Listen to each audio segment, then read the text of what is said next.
bring it to the meeting.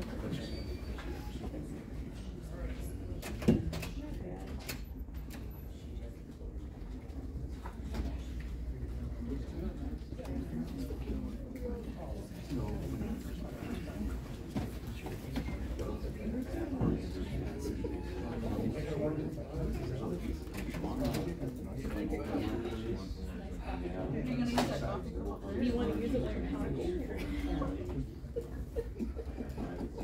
Really?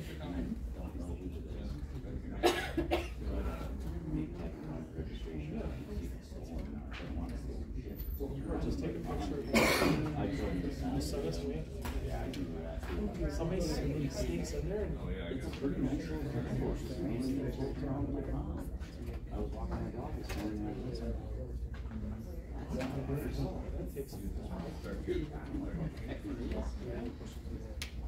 No one knows who did it. Yeah, it's not standing. It's a nice little bowl. I would say that must be his story. Possession of It's on my property.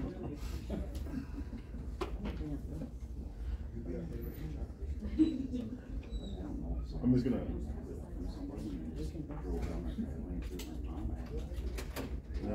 Now every day I work, I'm gonna come to your place, make a chip, make a paper chip, and walk away.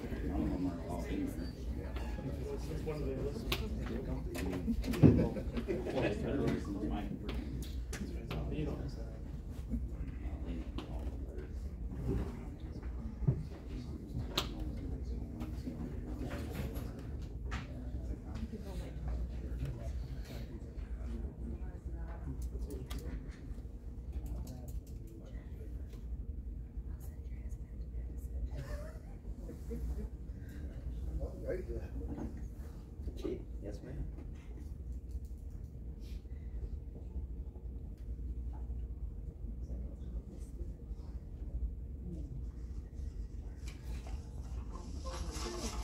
It's 3:01. It's minus 301.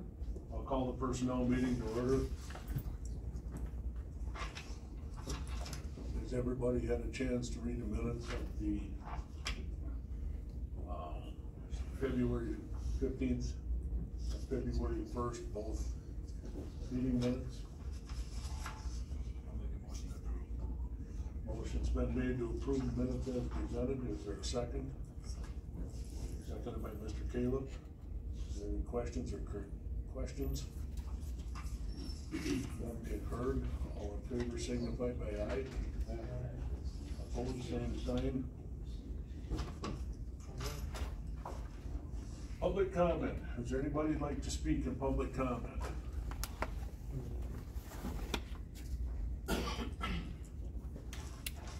Good afternoon. Thank you for the opportunity of allowing me to speak to you today.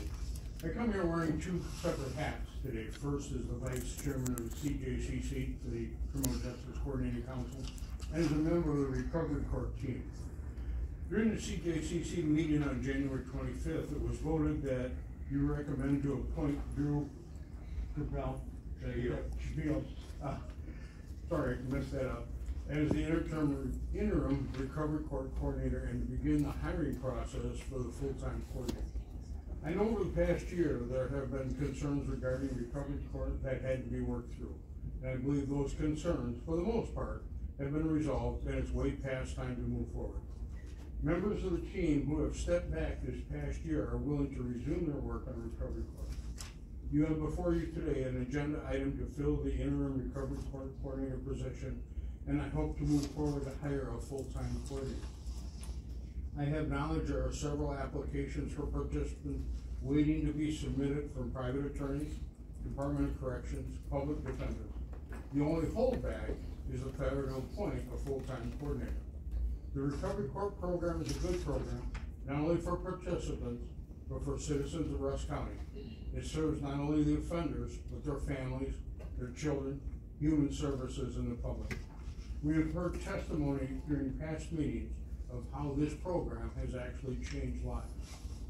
Last April, I was asked to fill in for the coordinator for a few weeks. I'm not sure how long a few weeks actually is, but it seems like we're pushing a year. It is time to appoint a coordinator so that this valuable program can continue the mission of helping those suffering from addiction to resume the type of life that you and I enjoy. You have the power to make that happen today. Thank you, John. Anybody else for public comment?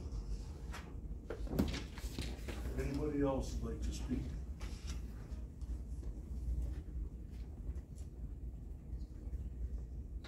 I would like to remind you, when you're entering into closed sessions later this afternoon, that at the end of your regular business from the agenda, that you do not discuss the position or job duties in closed session.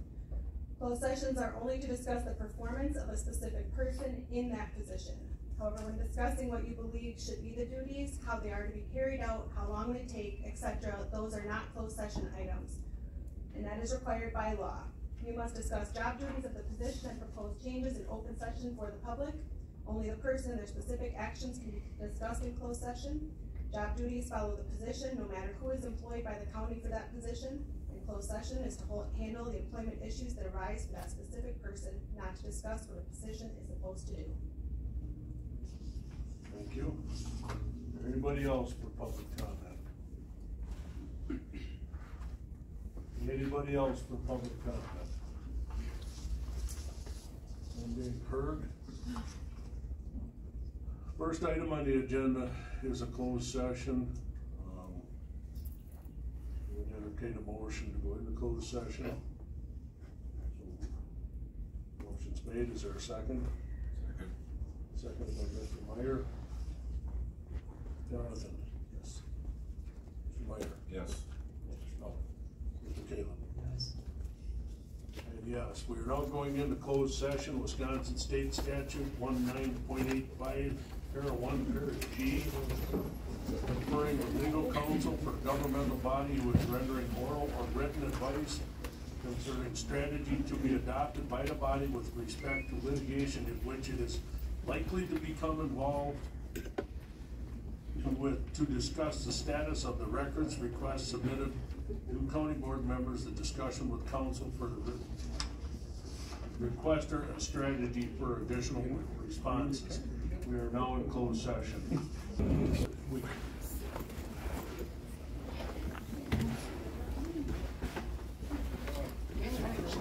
I know, my name's on it. Ashley, that's Jim.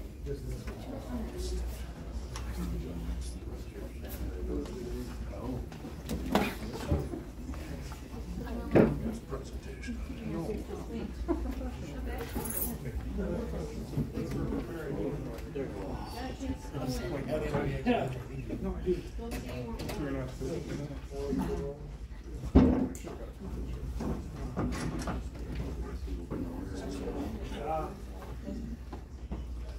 Okay, we're gonna switch a couple things on the agenda, the health and human services, and move the jail staff up for the presentation on that. Since you all are here and HHS is not, so. Who would like to present on this? I'll start.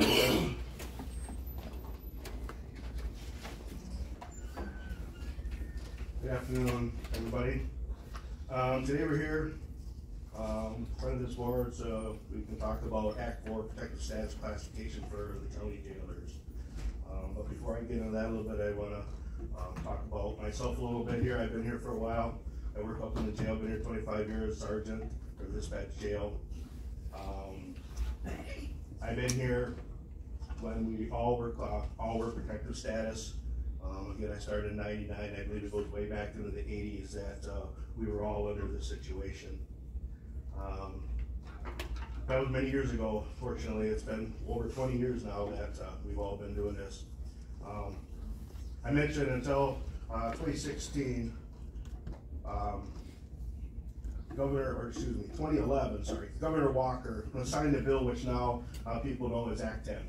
Okay, this bill was designed to address the projected $3.6 billion deficit for the state of Wisconsin.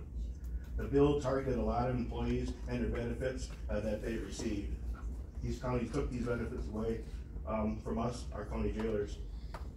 The county, along with the former sheriff, believe that the jailer's job description continued to keep our jail staff, us currently, myself, including some older ones here, protected status with the WRS. It wasn't until around 2015 that this rumor started that keeping jailers in a protected status occupants category was illegal, because they believe jailers' principal duties did not involve active law enforcement, which is one of the three requirements for protected status under that WRS. Even with this propaganda that was circulating out to the personnel committee, the personnel committee passed onto the county board to sign a one-year contract with the jail at that time, until legal action was taken and pending was done to find out if jailers could be considered protective status. During the year of 2016, those legal actions failed, unfortunately, and judges ruled that the lawmakers should make that decision of whether the classification for jailers to be under WRS or protective. So with that, our county's newly appointed admin coordinator at that time, along with the former labor attorney and some former county board members, tried to push that illegal issue a little more. We did bring our issues about Act 10 to the personnel committee. They did hear our issues, our side, and they did allow us to take our case to the whole county board.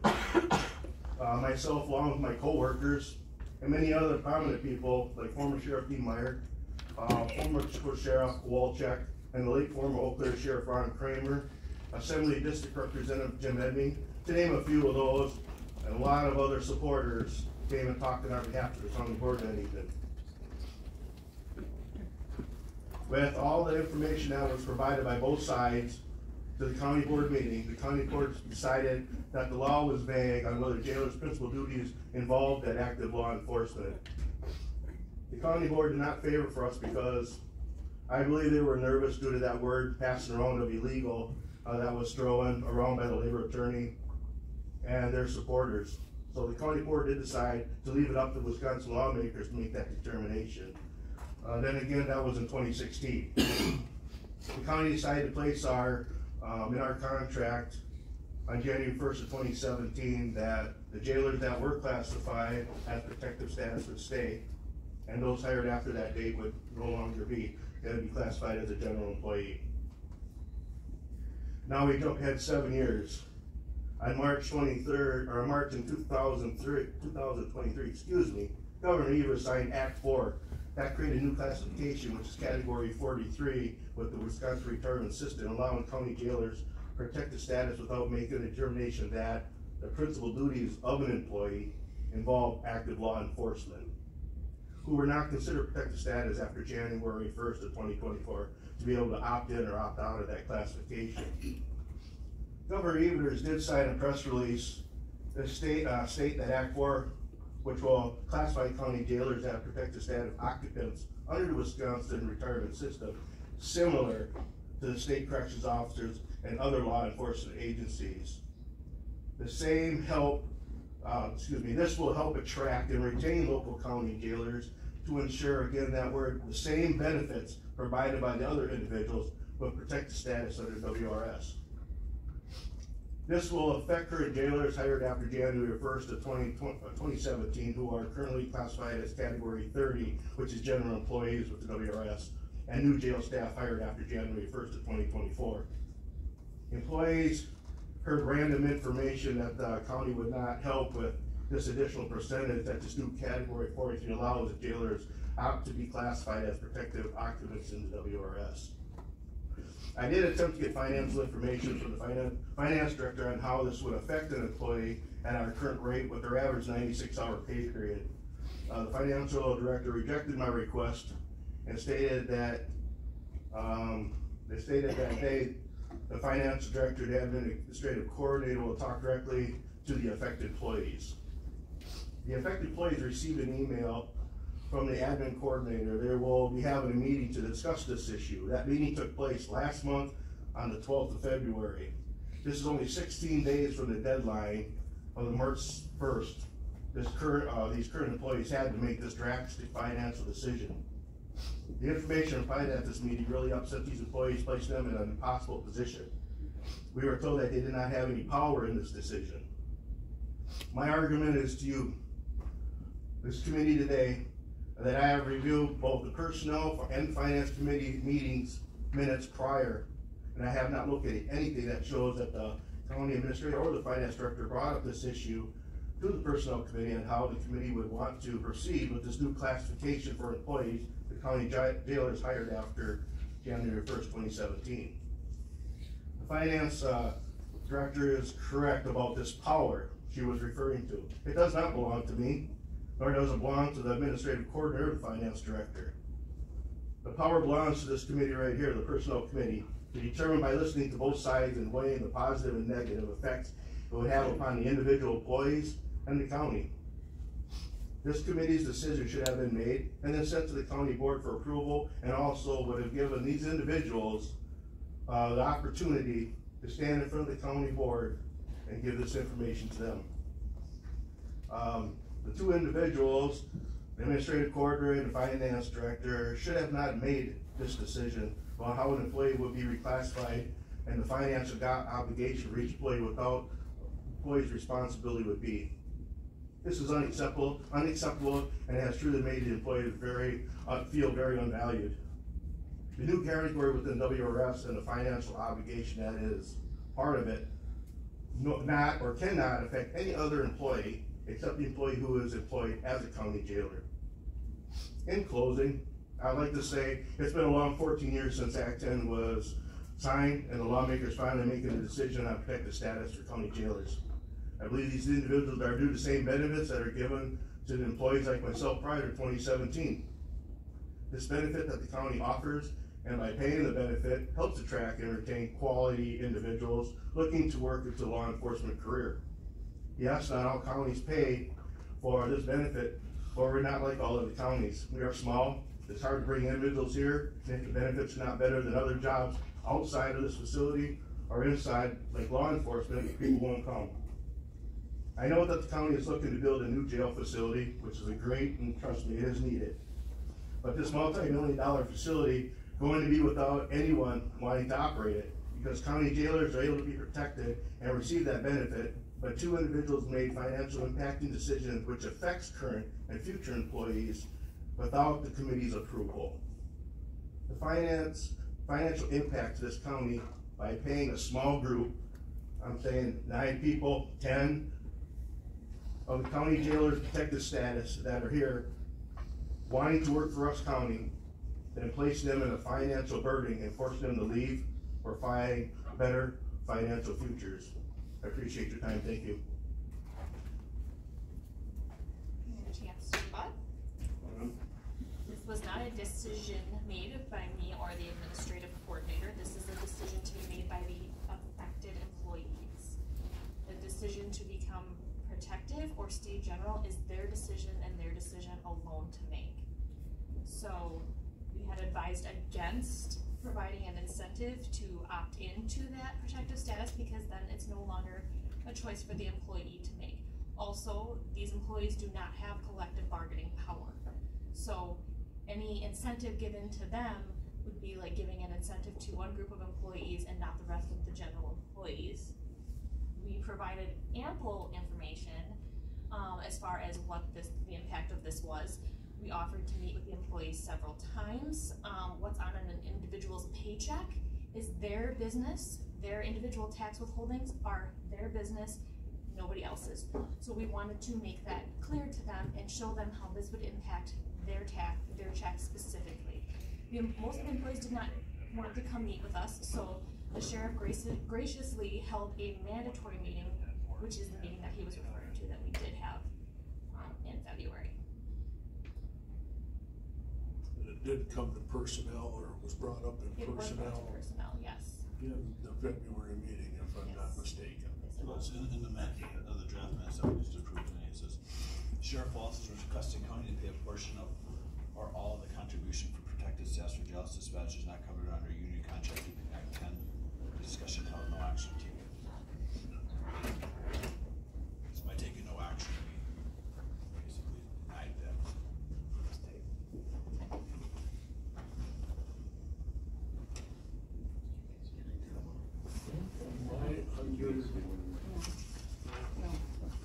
Jamie, tell me if I'm right. Can you read it again? They did not hear what you just said, yeah. So it is in the minutes that Sheriff Wallace is requesting the county to pay a portion or all the monetary contribution for protected status for jail dispatchers not covered on a union contract due to Act 10.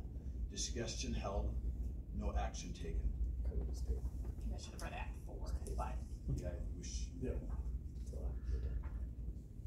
To my understanding, and somebody quote me if I'm wrong, or correct me if I'm wrong, excuse me. The county could not, though, it had to come from their paycheck? Yes, the actual contribution has to come out of the employee's paycheck. We cannot legally make the contribution for the employees.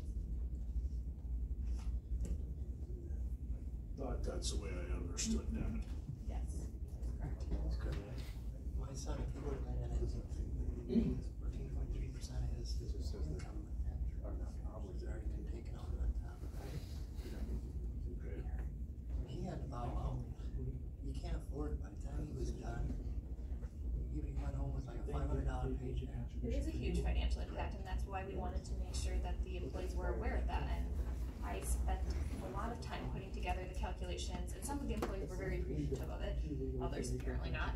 But, you know, on their individual tax withholdings, what they have set up for their tax withholdings, because if they opted to the protective status and were an employee prior to January 1st, 2024, the contributions come out post-tax. Right now, in the general status, they come out pre-tax.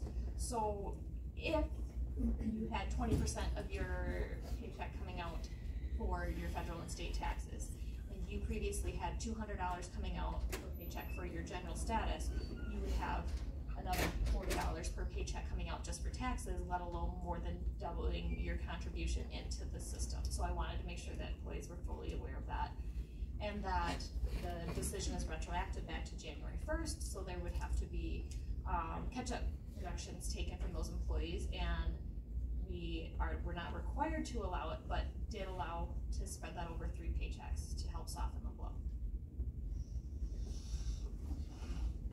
Anyone else got any questions here? The system's broke. I have a hard time with this Act 4.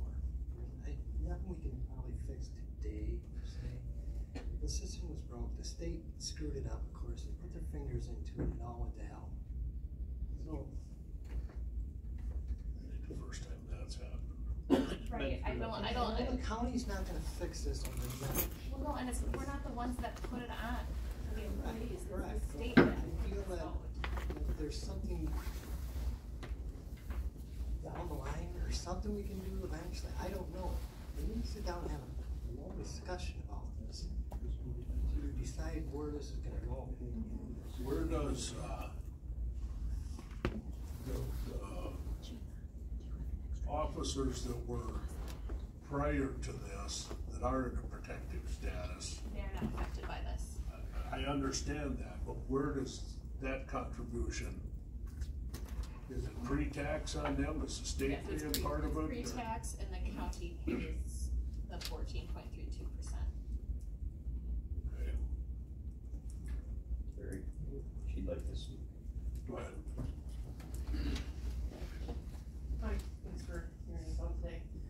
I'm just gonna tell you a little about how it affects us, the 8 people that are involved in this. Wondering, were you guys aware that they wanted to take the repayment back out of 3 paychecks, which comes out to $700 or more a paycheck after our deductions?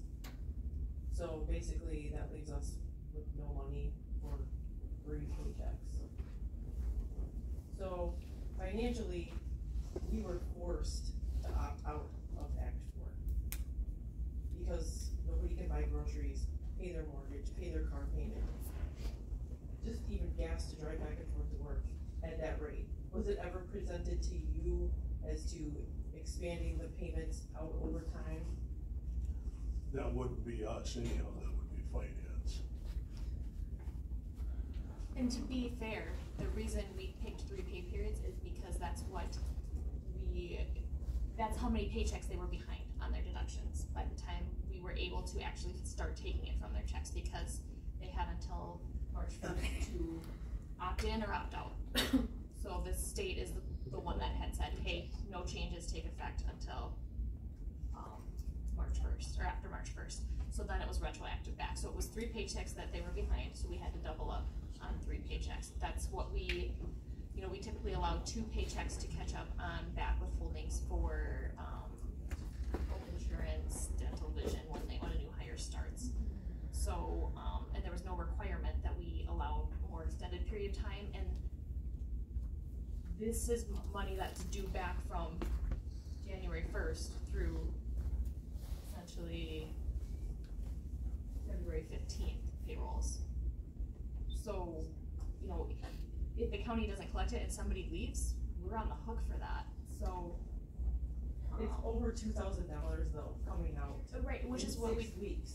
Could you afford that? No, I can't. I personally, if I had the choice to make, I wouldn't opt into the protective status, but it wasn't my choice to make. But if your mother was a jailer right now, or your dad, or whoever, can you see them wrestling with inmates and working 70 plus hours a week at 67 years old? No, but nobody wants to retirement do that. age is not 67. It is for somebody like wait a minute here, wait a minute. We're not gonna start calling each other black here. No, the people here address the committee, not others that I'm are here saying, to provide information. mentally and physically, you cannot do this job until you're 67 years old, which is what we will all have to be to retire if we are not protected. The retirement age is not 67. It will be by a lot of time, by the time a lot of us get there, though, Jamie, and I think that's where she's going with that. Right, but then opting in doesn't necessarily change that. Opting in protects That's against. exactly what it is. No, not necessarily, because it would be up to 5 years earlier than the general status. Up to, which the general status, it depends on when you went into the system, it's age 57, not 67. With 30 years of service versus age 52, depending on when you went into protective status, and 25 years of service under protective status. They have increased that to 54 or 59, depending on when your credible services.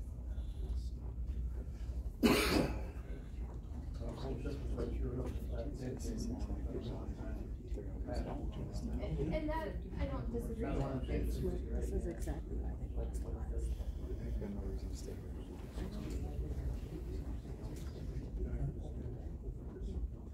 No.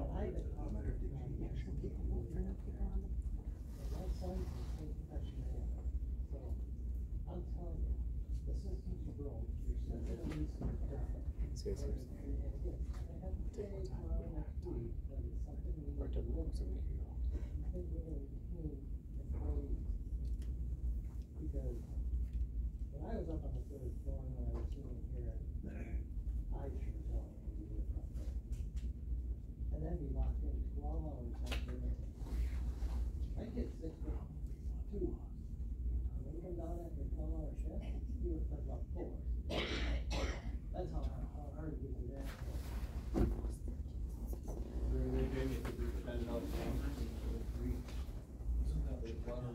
There's the water over the bridge now, because the deadline was March 1st. And I think that, I think that 3 paychecks is more than what we are required to offer. required to offer, and the I'm just right thing asking, are does the committee consider looking into options about protective status at some point in the near future?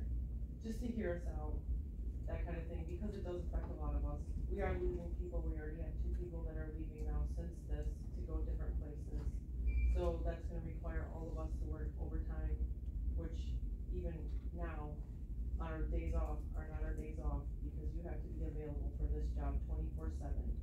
You can get up in the morning, get called in and have to be here in 2 hours and work all night, and be up for 26, 28 hours before you can sleep, and still function at this job and be on top of your game.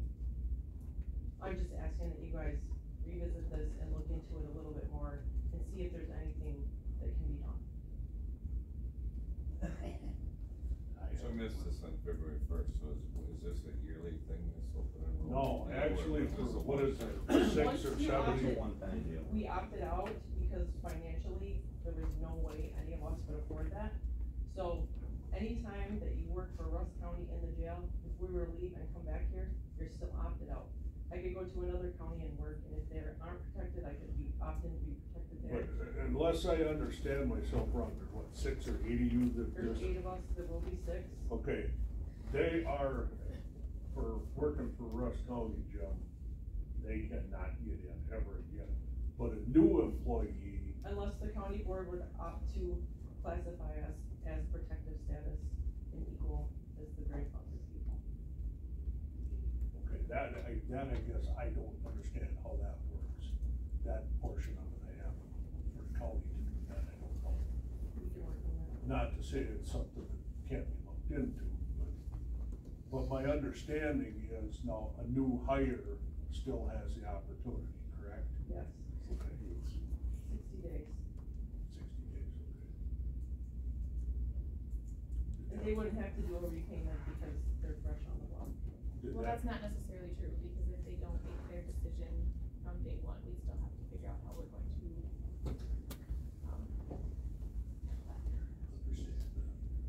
Jim, does that answer your?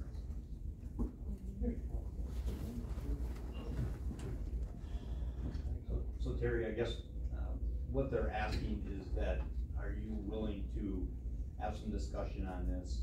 And they'll bring more information if they can, and give you guys a chance to look into this a little farther, to see if there's something that can be done. That's what they're asking here today. They know you can't fix it right here today, they get that, they understand that. That's what they're asking. And I have absolutely no issue, nor does I think anybody else on this committee looking at it. The only thing I can say when it comes financially, it goes to a different committee other than this to make that determination, so. I mean, I have it, and I'm sure nobody else does here either. I wanna learn more about it. Yeah, I mean, I have no issue looking at more and more information. The only ask I would have is if there's a lot of information, if you send it out ahead of time, give us time, ahead of time to review it, especially some of the stuff we need to verify, looking at the statutes, or just really saying stuff that, like, you ahead of time. And I would second what Jonathan said. I mean, I sit at home at night, probably 3 or 4 times I'm gonna read something before I get the true meaning of it, so. Yeah, I would welcome more information, to be honest with you. That sounds more fair for sure. Yeah. Thank you. Yeah. Anybody else on? Sure. I'm Gina Olson, I work in the sheriff's office, been here since '95. And I appreciate what you just said, that you're gonna check into it, but keep something in mind, that if something doesn't happen, if we don't do something with these new people coming in, they're gonna leave. Leaving, nobody wants this job anymore. Candidates, I don't know if we have any candidates for any of the openings we have now, but some of them that come in, they're not qualified. So, like Tanya said, it makes it extra work for all of us, all the overtime. I know it was mentioned something about, and I might be overstepping it, I am, tell me, I'm not gonna get into the new jail, but I was told that by someone that, it'd be cheaper to send the parents over to the jail. There's lots of things to remember there, still need people upstairs, but you still need the 3 people, you need the people in the jail, you need the dispatcher, so still you need somebody here. I'm not gonna go into that, cause I've got a whole lot of stuff here, but I've been here that long, I could leave at any time, I don't wanna leave, I love these guys, they're my family. So, please do whatever you can since you've been here. And some of the senior people that are here, they're young enough to stay here for a long period of time, but there's things that are happening with insurance and stuff that's making them think otherwise. They're good people, they're very well qualified, I hate to lose them. Anybody else got something like that?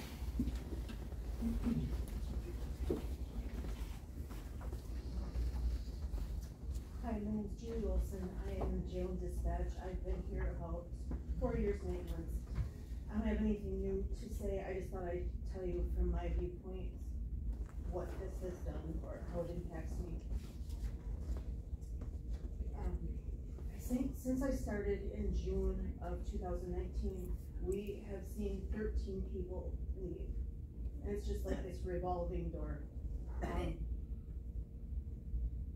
So of course we're always short-handed. Last year, I think somebody mentioned that we typically work a 96-hour week, but last year we were so short of help.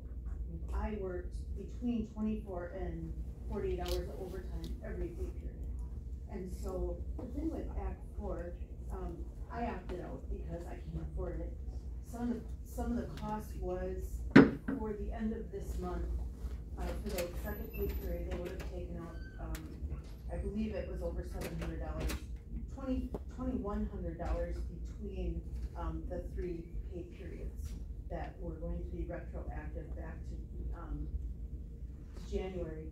But it was also $362 going forward out of every paycheck. Who can afford, $720 every paycheck? It's not feasible. Nobody can afford it. On top of all the insurance stuff and the HSA haven't been reduced. Some of the things that are also impactful about working here is with our insurance. Like, if you're young and healthy, that's great. If you're not, it's not great. It's like $1,500 for an ER visit. My experience here is I'm a homeowner in Ladysmith. I've lived here for I've owned my home for 10 years. I'm crying because I'm like so frustrated and angry about having this choice, which really isn't a choice for a lot of us on a single income. So I worked at Westlake Enterprises in Ladysmith. It's for about 15 years working with disabilities. It was a great job. Nonprofit, no retirement. I made the decision to leave after 15 years, specifically looking for a place where I could earn some retirement. And the way things have transpired in the last couple weeks has really made me question that. I actually, after the meeting on the 12th, I left. I found 3 jobs I was gonna apply for. Of course, when I cooled down and thought about it, I'll be vested in 4 months, which means I'll at least be able to retain the retirement that I've earned so far. So I'm here for 3 more months. We have 2 people on the way out. There's talk of several more. We're looking at another summer like last year. That's no life. That's no life when you're here. The inmates are getting, we see a lot more mental health issues. It's more at risk to be working here than even 5 years ago. For Act 4, I'm not interested in early retirement. I'm already 55, so that wasn't my interest in Act 4. And if I had been able to afford it, was to get more in retirement. But as people are leaving, we're seeing more jobs that are comparable in pay, and other employers who are contributing. There's no appeal to staying here anymore. Like, to have known 13 people who have started and left already, like, there's no more need for a county job here when you can get something comparable somewhere else. And, when you put in the kind of hours you do here, you give up everything. You can give up. My first couple of years, I would be ready for a family reunion, get a phone call, can't go. And we know that's part of it, but when you work hours like that, these guys are your family. And, it is very hard when something affects just a few of us, but you can tell by the support that they all get it. And I would like to see, and if we can do that, to help see how other counties have handled this, because there's got to be something different. You can have new people come and, maybe there's going to be 5 more people that apply for the 2 positions that are open. By the time they get done with that process, more people are going to be gone. Like, there's got to be something that can be done to help close the gap where people actually want to stay. I would like to remain here until I retire. I'd like to think that's in 10 years, maybe not. But if you have people that are willing to put up with the kind of job that we have now, with inmates that are doing things like, pardon my language, but crapping in boxes because they're mad, or that scream all night long, or they come in high on meth, and like, it's not always a safe job. It's only because of the people that we work with that we know will be safe. So, you know, I don't know what the answers are. I appreciate you hearing us out. I'm always open to talk later on if that's something you guys want, but I just wanted to share with you how it impacts some of us. I'm just the average older jailer from this community, and I appreciate your time. Anybody got any other questions? I think we've kind of made a determination where we're looking for some more information here.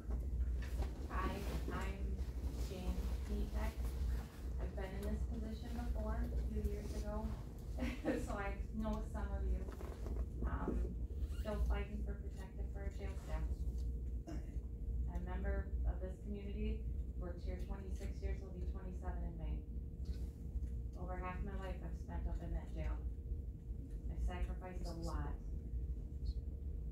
And now I see these new jailers. It is so not fair to put them in this position where they could get hurt and they are not protected. I can't even imagine coming to work and being in that position. My family doesn't want me here anymore. I will tell you that straight out. And my mother is a huge community. She loves Rusk County. And that's probably why I stayed so long, because she's drilled that into me since the day I was born. Rusk County's #1. I don't care if we're the smallest, most rural, poorest, we deserve the best. And that's how I was raised. We are not gonna keep the best being treated like this. I'm not proud that I'm protected in these guys aren't, but they still have my back. If they get hurt, they don't get half of what I get. That's not fair. They're not doing any less than I am. When we lose experience because people are burned out because of overtime, just the nature of our job, we don't leave the jail for 12 hours. You are with these people 24/7, because when you take somebody's freedom away, you are responsible for them. They cannot get hurt. They cannot commit suicide. They cannot commit crimes. And we are responsible for them. You can't walk away. These are not general employees. And I don't feel they were given even the notice to make a good choice, guys. You can't say, I'm gonna take $700 and some out of your paycheck for 3 months or for 3 checks, and then give them how many weeks notice? That's not fair. It's not fair. You have to give them a choice. Yeah, look at my notes.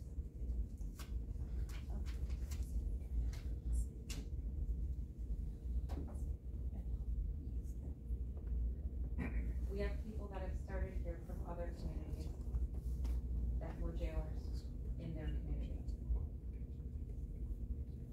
There is a huge difference in the work we do and the work in other counties. They are astounded by how much our jail staff does and dispatch. And they have jail staff, they're from communities that jail and dispatch.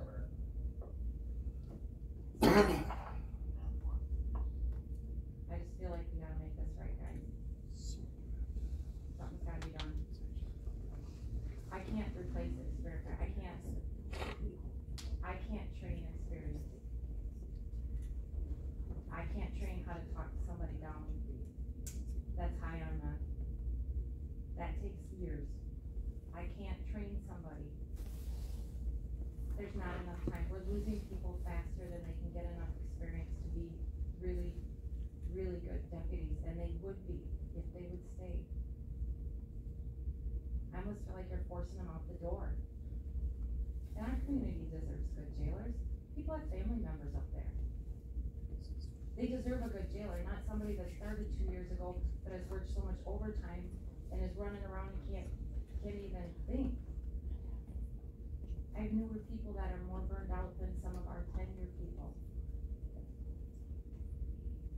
I don't know what the answer is, but there's gotta be something we can do.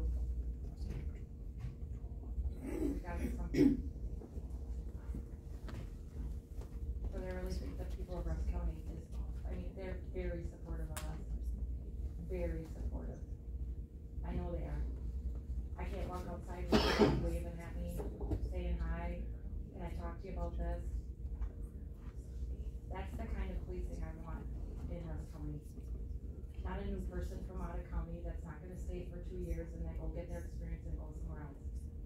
We deserve a police department or sheriff's department that people know my face and say, oh, if I have a problem, I can call up there, Jane might be working, or this person might be working.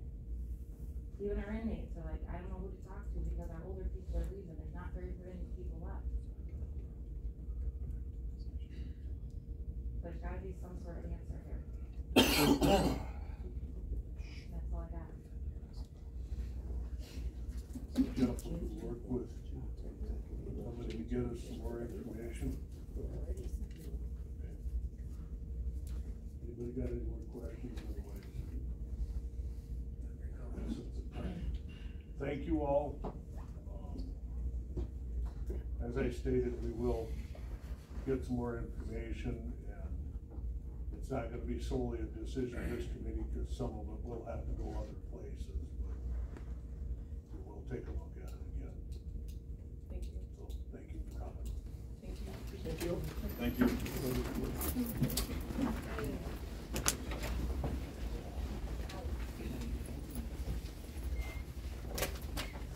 Mr. Jake. Hello. Good evening, everyone. Good evening. Yep. We're gonna go relatively quick here. I have some friends coming in, but I just gotta get them in the room. I got friends. I got 3 friends. Pardon me, sir. Come on in, come on. I said I got 3 friends. Come on. You can, I'll do this. Front row.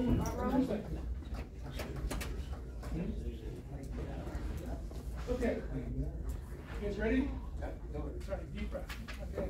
So, Jeremy Jacobs, Human Services, our ask tonight is that we are going to hopefully give you enough information to make an informed decision about adding a position, an information and assistance position, to our ADRC, our Aging Disability Resource Center, within our Health and Human Services Department. I have Kathy Walters, who is our ADRC manager, Jen Jago, who is the ADRC manager director in Barron County. We're a dual county for ADRC, and Heidi is the brains of the outfit over in Barron County from the fiscal side of things. And so I'm going to ask them to present their case, and then we can talk about any additional information. So I appreciate you having us, and we'll turn it over to Kathy, and we can get the ball rolling. Thank you. Or you want us at the microphone, or? Well, there is no mic. There's no mic, okay. You guys might want to just maybe scoot your chairs right on up. And you can, Yeah, so, in the packets that we gave you, it goes to the position paperwork and everything in there. So first, what we wanted to do is show you the need as to why, we're not just asking for an IA just because, why not, you know, it's not that. It's showing the need for the county.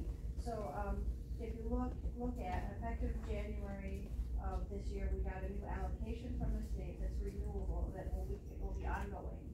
So, when we look at the fiscal, you're going to see that that is ongoing, and that we'll be having that, and it has an MA drawdown that Heidi will speak to, a little bit later.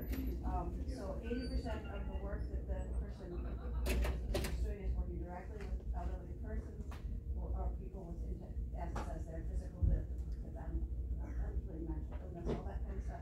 I know you guys can read all of that, but where we jumped on to unmet customer needs, yes. What page are you on here? Oh, I'm sorry. Position paper. You're too far. Back one, right there. Right there, right here. You're looking at it right there. Yep, sorry. Nope. Turn one more back, Bob. Right there. There we go. Sorry. Got it. Okay, so, and then I'm talking about right here, right now. So, we have one INA to cover the whole, or information assistance to cover the whole county, and she sees anybody from 17 and a half on to that, okay? And that person, currently has had, in the last 5 years, 70% 72% increase in how many people she's been working with, and these are time-sensitive positions. So I don't know if are you joining me?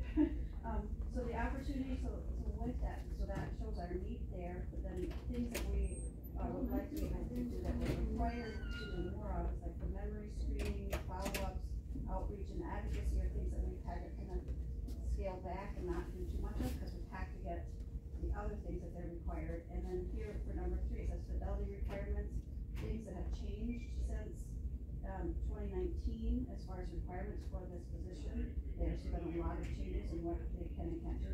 I don't know if we want me to read them here before we read them. We have questions on them, and then so I don't know if you want to accent anything in there. Do you want me to read them, or do you want me to read them? I've read most of them, I don't know what anything else here. So we're just trying to show you that the position has a lot more requirements than it was, that has a lot more customers, and that's gonna keep going, okay? And, you know, in a nutshell too, that aging population in all of our northern and rural counties is increasing. Rusk County is probably almost 40% of the population is 60 and older. So it's a combination of more demand for the EDRC in general.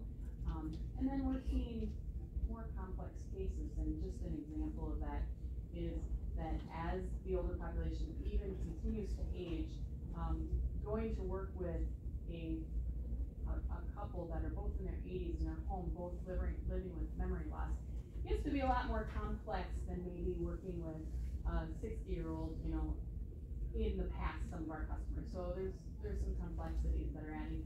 In addition, that position, the state has put more requirements on. The state recognizes this, and so they have increased funding for ADRC, so that's really, we want to use that funding to then staff appropriately and meet the needs. And then that's where, if you guys are good with this part, we go on, but this will show how we can pay for it. But I want to give you a chance to ask some questions on this. I think the key is that as you examine this material that's in your packet, this is an ask for an additional position that is just like a current position that we have. Angela Harvey is our information and assistance person. We are asking for that same equivalent position, grade 10, step 1 is where we will be at fiscally. What's equally important to remember is our EDRC, between the two of us, has received increased funding based on the $5 million that was allocated at the state level. And so our portion of that, Rusk County's portion of that, you can see on the Barron County ADRC allocations. You will see that we will see an increase of $73,456, and then they're gonna talk about the Medicaid drawdown. The total compensation package that we're talking about for one FTE equivalent is $77,239.68. I'll give you all those numbers again later. But we anticipate that not only will this position be paid for through these increased allocations, but there's also a potential, not promising you anything, a potential that we could see a reduction in our levy allocation for the ADRC within our budget. So that being said, there's no promises there, there's nothing like that, but I can give you numbers that I can share with you after maybe Heidi wants to share her view. So at the time when I had developed this, the INA Medicaid for 2023 drawdown was 45.95%. But we now do have final numbers for 2023, so it did increase slightly to 46.32. So these numbers are even lower than it could possibly be, based on again, it's the way the staff spends their time, and whether it can draw down Medicaid or not. So if 2024 is similar to 2023, then they would roughly bring in 46% Medicaid drawdown. So if the grant increases by $73,456, you would get an additional Medicaid dollars of $62,438. So the total amount of money to work with, based on that, would be $135,894 for Rusk County for this position, based on the INA position.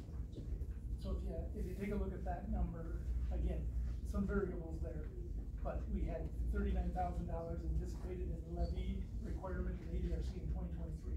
Okay? So if we even had this position plus that, we potentially would have a surplus of about $30,000, $25,000. And so again, when we talk about the Medicaid drawdown, we used to have charging grants and all this stuff. What it is where the person is spending their time, Medicaid will pay for that percentage of what they're doing, and that's where you get that extra allocation. There's a actuarial algorithm that is probably a portion of how that's calculated, but we know based on this fact that they're getting a sheet that shows the last 4 or 5 years has all been 46% plus. And so we anticipate that the new person would do exactly that same style of work with the same style of customers that would be able to draw down that allocation.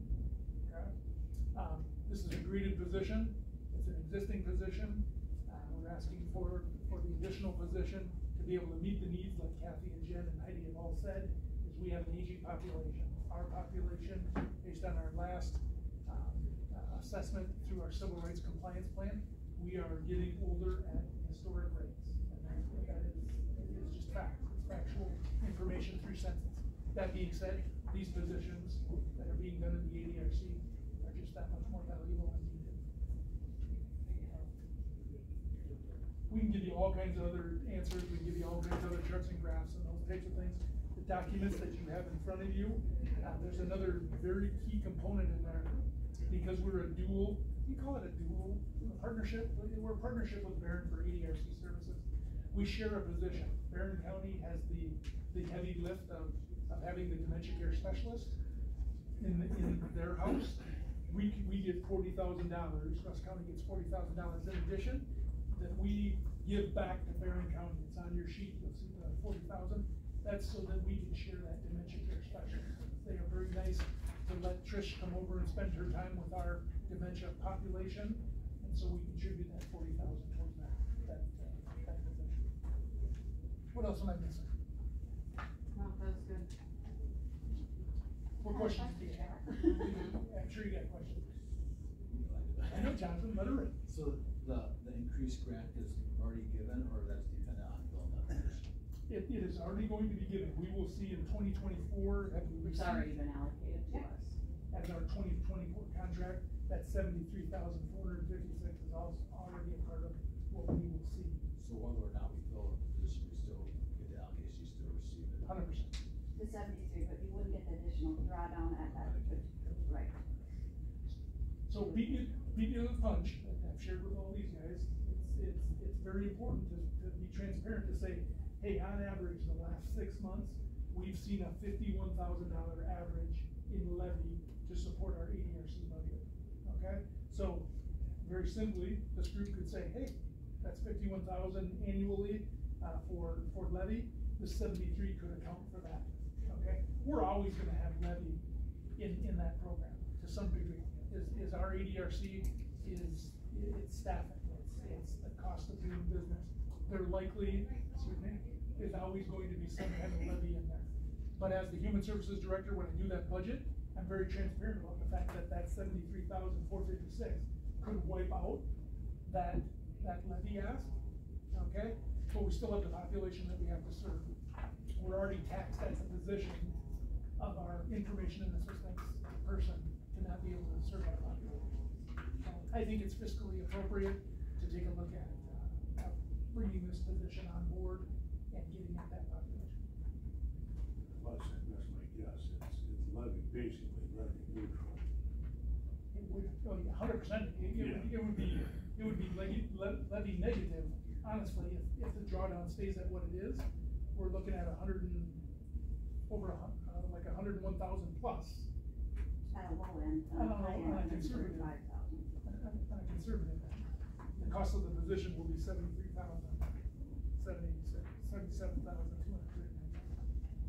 So, again, that's, can't promise you one way or the other. That's the way. Any questions, Jeremy? Where are you gonna put that? So, I knew you'd say that, Mr. Meyer. Thank you for coming to work today. So, Kathy, beat me to the punch. Change up my question a little bit next time. Yep. I just only wish I could see your smiling face from the. I can. You smile, I'm sure. So the Kathy beat me to the punch. Kathy already has arranged the ADRC to where one of our financial folks that is super important to our department who could care less about their space, just like me, would move behind our front gate area. And so they would share an office with our insure supplement, but there's room in there that she has already said that. So this person would move on in that room, and then this person would be able to sit right next door to where Angie is and be a part of the ADRC. So Happy to hear that you came prepared.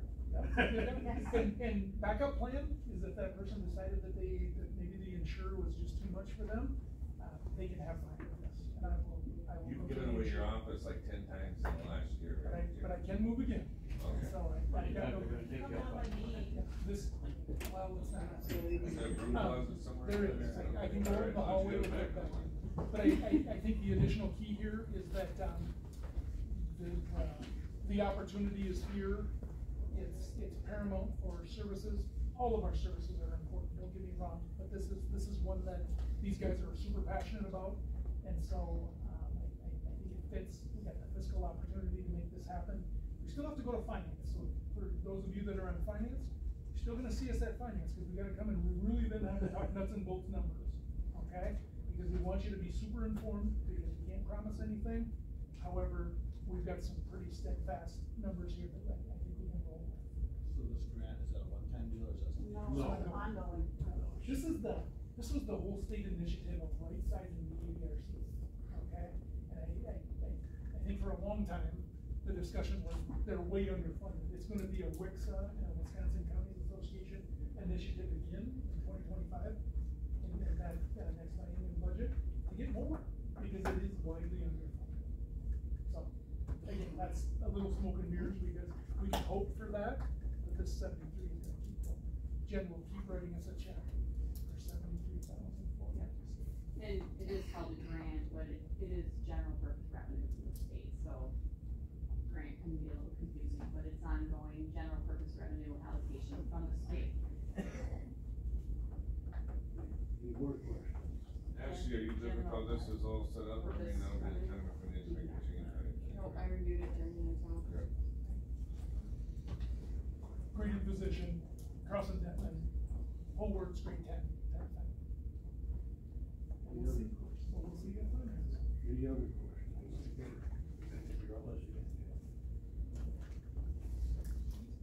We'll be much quicker. We'll be much quicker at time. First time for everything. If you have any questions about any of the materials that were placed in your packet, please come see Kathy, myself, Heidi, Jen. We'll make all the time that anybody needs to walk through anything. Well, what I'm seeing here for the numbers, I mean, to back this position up and benefit to the county, I'll make the motion. Motion's been made. Or to finance, yes, correct. Motion's been made. Is there a second? Second by Mr. Stoll.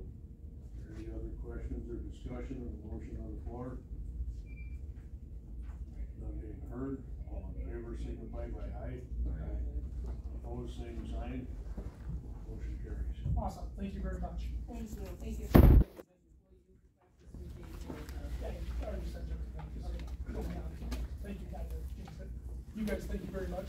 When you guys get out in the hallway, do a little tea break. Safe travels, you guys. Thank you. Thank you very much, everybody. No, You wanna do resolution? yeah, well, I'll move to the next one now, which is extension. Actually.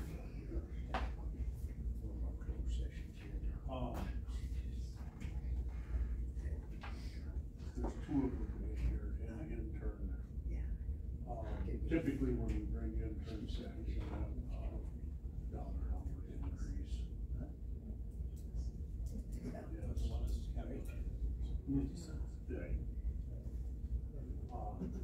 And this would be for Hannah Blackstock would receive $1 an hour as she's returning, and Brittany Miles would receive 50 cents as that would cap her on.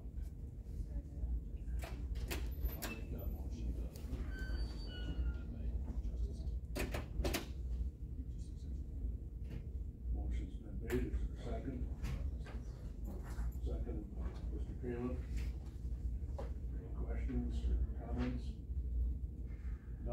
heard, all in favor signify by aye. Aye. Opposed, same sign, motion carries. Recovery court, consider filling the interim recovery court coordinator position. Terry, I can add a little bit more to that, because at our meeting yesterday, we didn't know of the status of the grant. That has now been approved. Apparently, the reason we didn't know about it is the grantor sent the approval to the wrong email. So that grant has been approved, so I can add that much more to it at this point. Available, Drew and myself are available if you have any questions. Who has the approved grant? Pardon me? Who has the approved grant? Yeah. It's right here. You have it? Yep, that's it. So, What's that? the approved grant, I like to see it. Do you mean that they sent, that the grantors, the DOJ sent it? They were sending it to the wrong email, now you got it? That is correct. Okay, just to say that. Yep. That they accepted your submission? Yep. Okay. Yep. So that was approved at our meeting? That was actually approved before our meeting yesterday, but we didn't know it until we got it. Right. Just is sent to the wrong location? Yeah, they got it straightened out today. They sent it to a .org email address instead of a .gov. And we've got a paper trail of that, so, Do you have an email copy of that before? Yeah. I appreciate that. Sure. Committee as well? I'll just do the whole Justice Youth Extension committee, and then, that way everyone's on the same page for that. Okay, thank you. But I do have a copy that we do need to be signed. I know this is the wrong place and time, but, so we can handle that later, but. Okay, they're asked us to fill this position with an interim recovery court coordinator.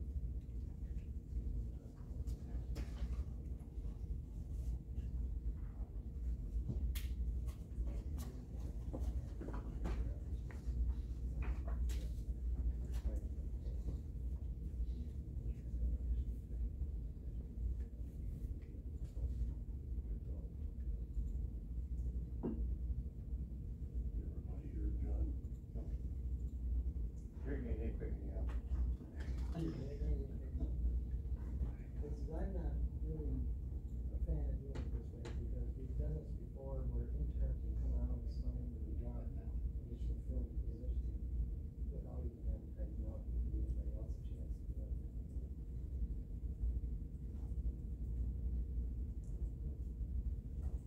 Agree with that. Anybody else want to weigh Is in? this motion here from any other committee?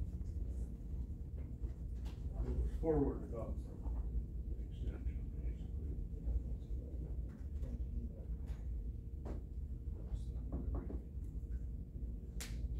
My mind is, the difference between this changed last time. Okay, I can't remember.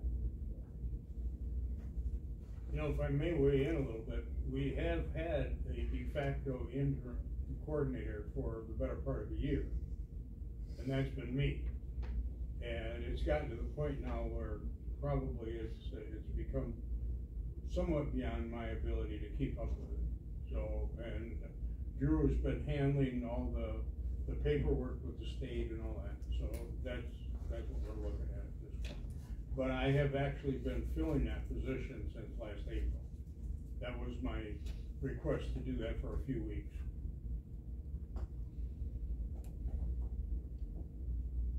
Has the CJCC weighed in on this at all? Yes, it's a recommendation. As I said in my thing before, it is the recommendation from CJCC on our January 25th meeting to recommend that to the county board. Drew's only here on grant yet, so this grant's gonna run out when? I'm sorry, didn't hear you. When's here on the grant?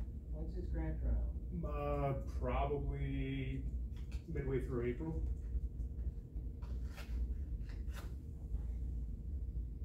You made the last one about that grant. That, when the grant runs out, the position runs out, right? Pardon? Let's get another grant. We ain't gonna get one.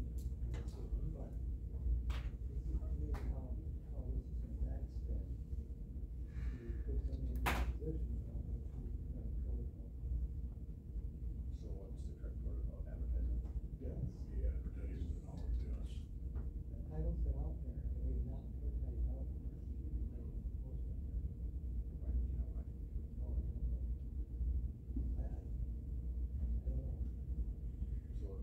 CJCC was kind of, remember how you talked about that. If I could chime in a little bit, my understanding is this has all kind of been placed on hold pending this grant, because, there was a lot of questions to this grant and what it's for. This grant can be used for whichever kind of treatment we would like to use it for, but it has to be noted in the quarterly reports that are done. And this will be a lot of what we meet with next week.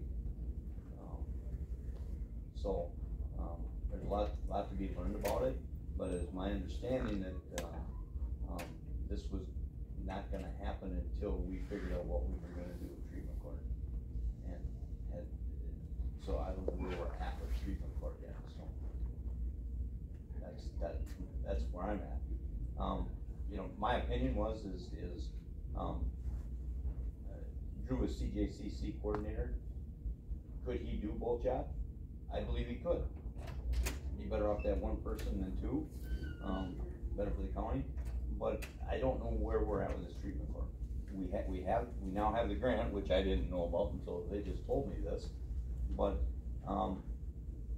we still have to, and the reason the state is very comfortable with giving the money out is because they want this money spent. They want it spent on recovery courts, drug court, diversion court, whatever. But you have to ask for whatever you're gonna ask for. You can give it back, but you can't add to it once you've received the grant. So if we've got this grant and we do nothing for the first quarter, that has to be dictated in our quarterly report, which then we may have to give that much back to them. That's my understanding, but again, we'll know more. Actually, Sheriff, it's a reimbursement type grant, so if we didn't spend the money, they just don't send us any money. Well, okay. But it's about the same thing.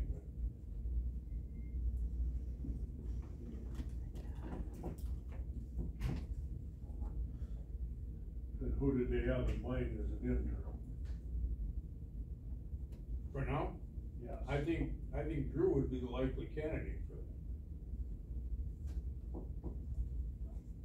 that. I can say that I was part of the ad hoc hiring for Drew for the LTE position that was able to accomplish the core reporting for recovery court.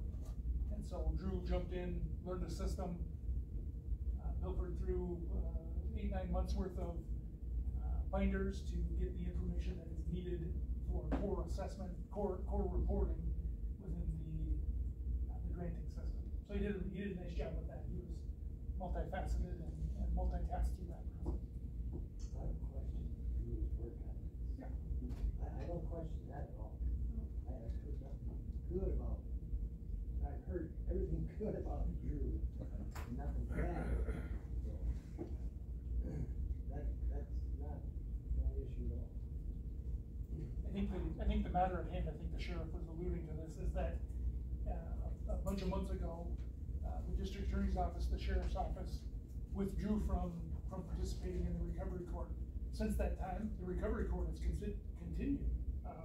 Mr. Gauger has continued with the one participant. I think at that time there were 2 or 3 participants. For various reasons, I think you're down to 1 participant. We terminated 2 in the past 4 months or so. So, That being said, right there, Jeremy, we only got 1 or 2 participants. Why didn't we end up on the interest? John, time versus if we just advertise it out and get it filled. John, we have 2 applicants right now, and Department of Corrections has notified me that they actually have a number of applicants that they want to refer to recovery court, but they will not refer them until we have a coordinator. It's the first time you've said this. In all the months that we've been sitting without an RCC, it's the first time you've said that. What's that? That you had all the applicants. We had all the what? What'd you just say? I said it yesterday. Yeah, he said it yesterday. Yeah, I said it yesterday. That was a long day yesterday. I understand. But I think to answer that question was if there's 1 candidate, yes, why do you need that? The key is are we going to sits right now, okay? And that being said, if that's the case, then yes, we do need a coordinator. The decision by multiple boards, multiple committees, was to not fill that position, okay?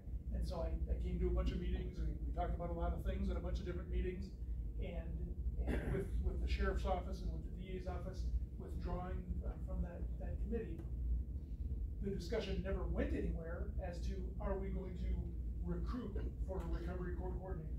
Okay. I thought our train of thought was we were gonna do the diversion. Correct. And Correct. we haven't really, well, we don't have a DA. We don't have a DA. So we're kind of at a standstill, so I don't know. So the decision before you today is, you know, are you gonna approve a recruitment effort for a recovery court coordinator? Not interim, or interim, you've got that choice to make. And so you have to make that decision. At some point in time, that decision will have to be made. We have high risk, high need folks in our community, like Mr. Gogger talks about. Those folks need a treatment opportunity. It's there. The need is there.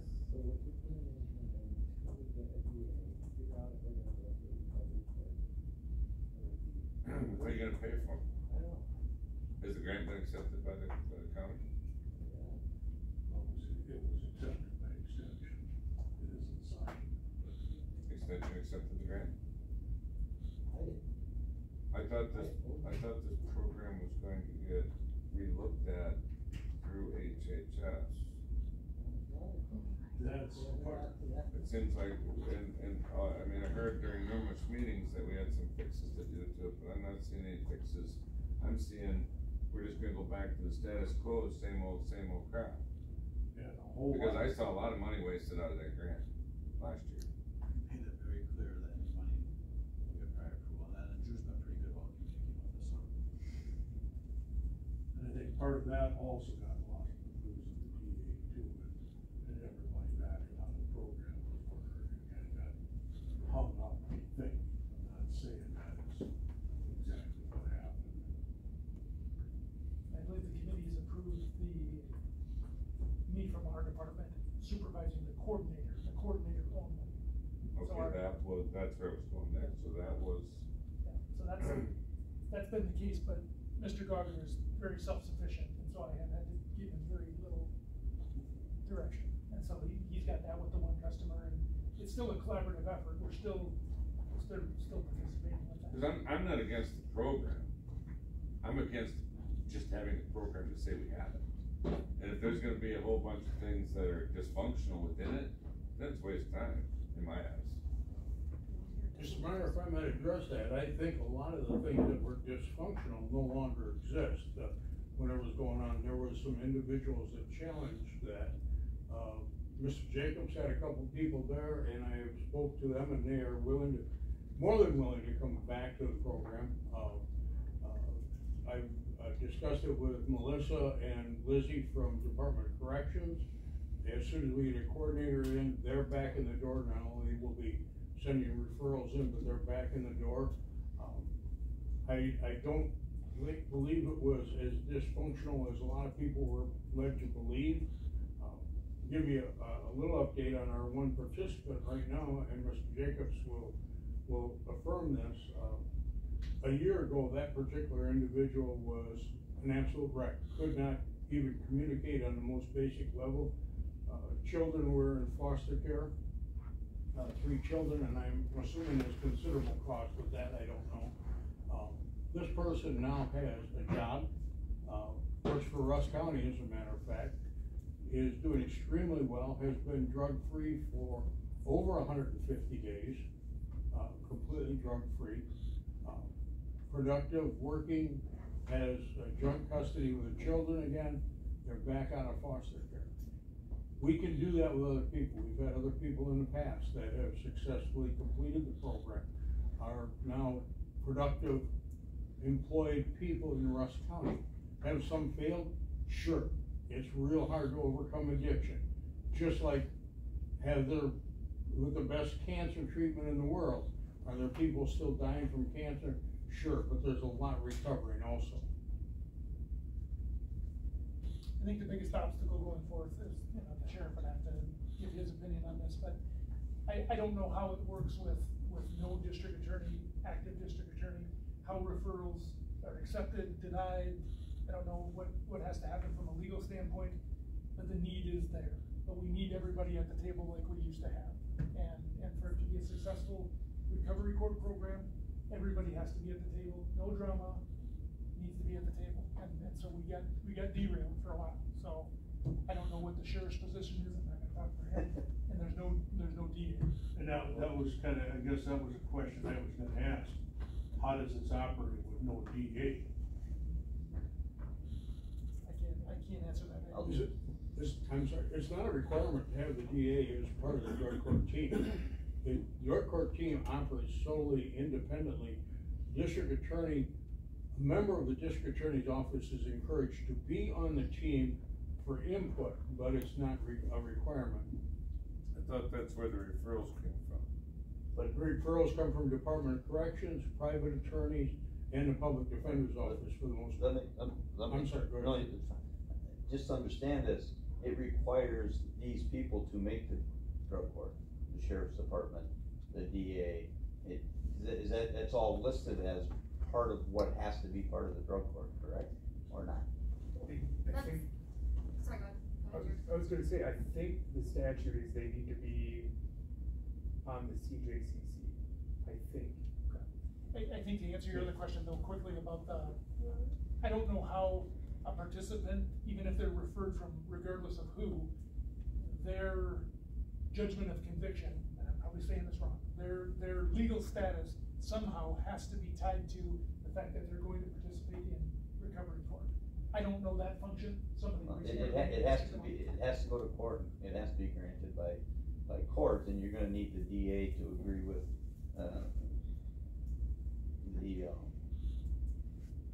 with their sentence. Yeah.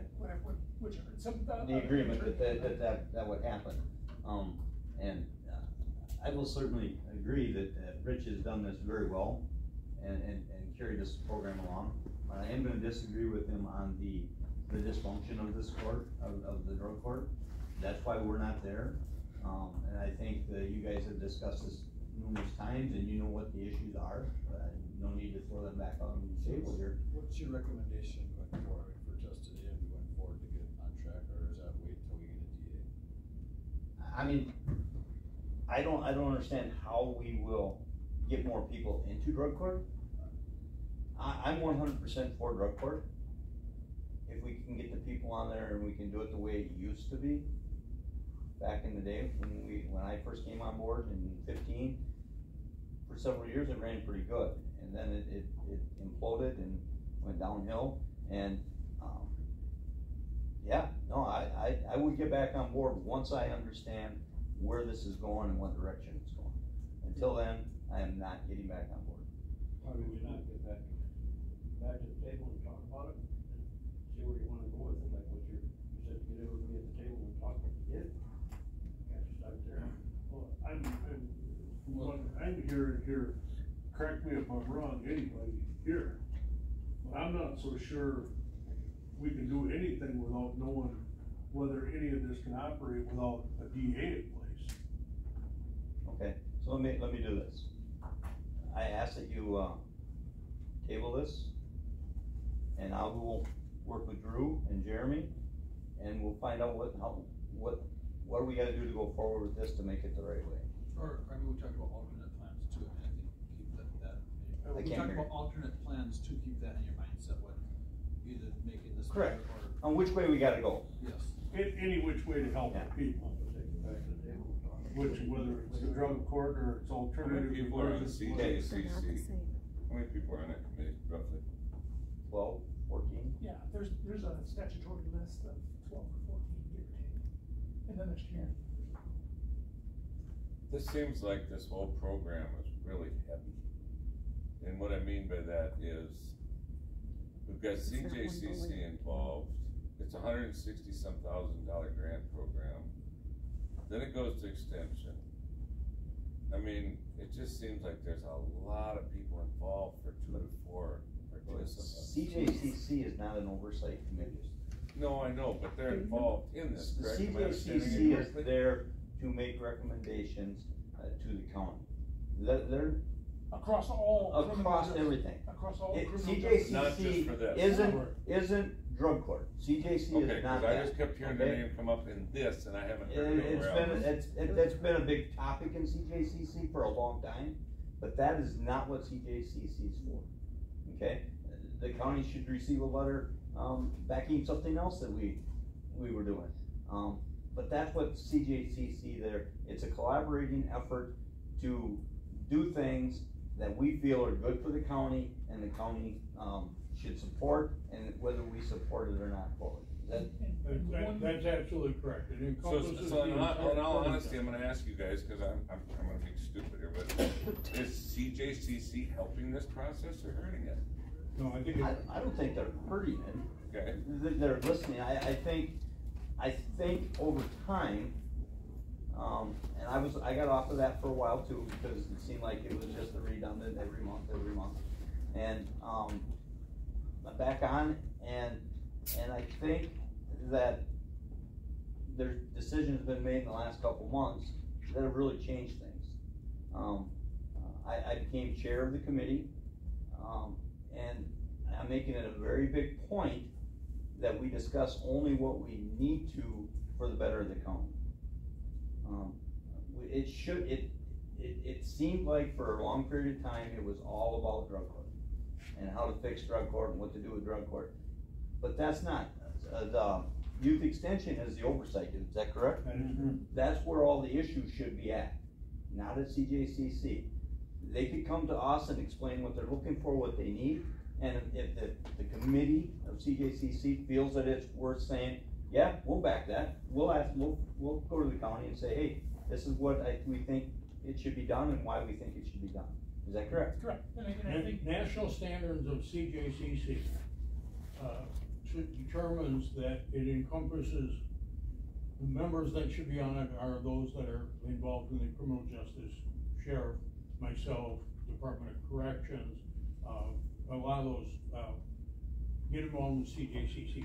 The idea is that they hash out the details and then make recommendations to the board going forward. So that's it.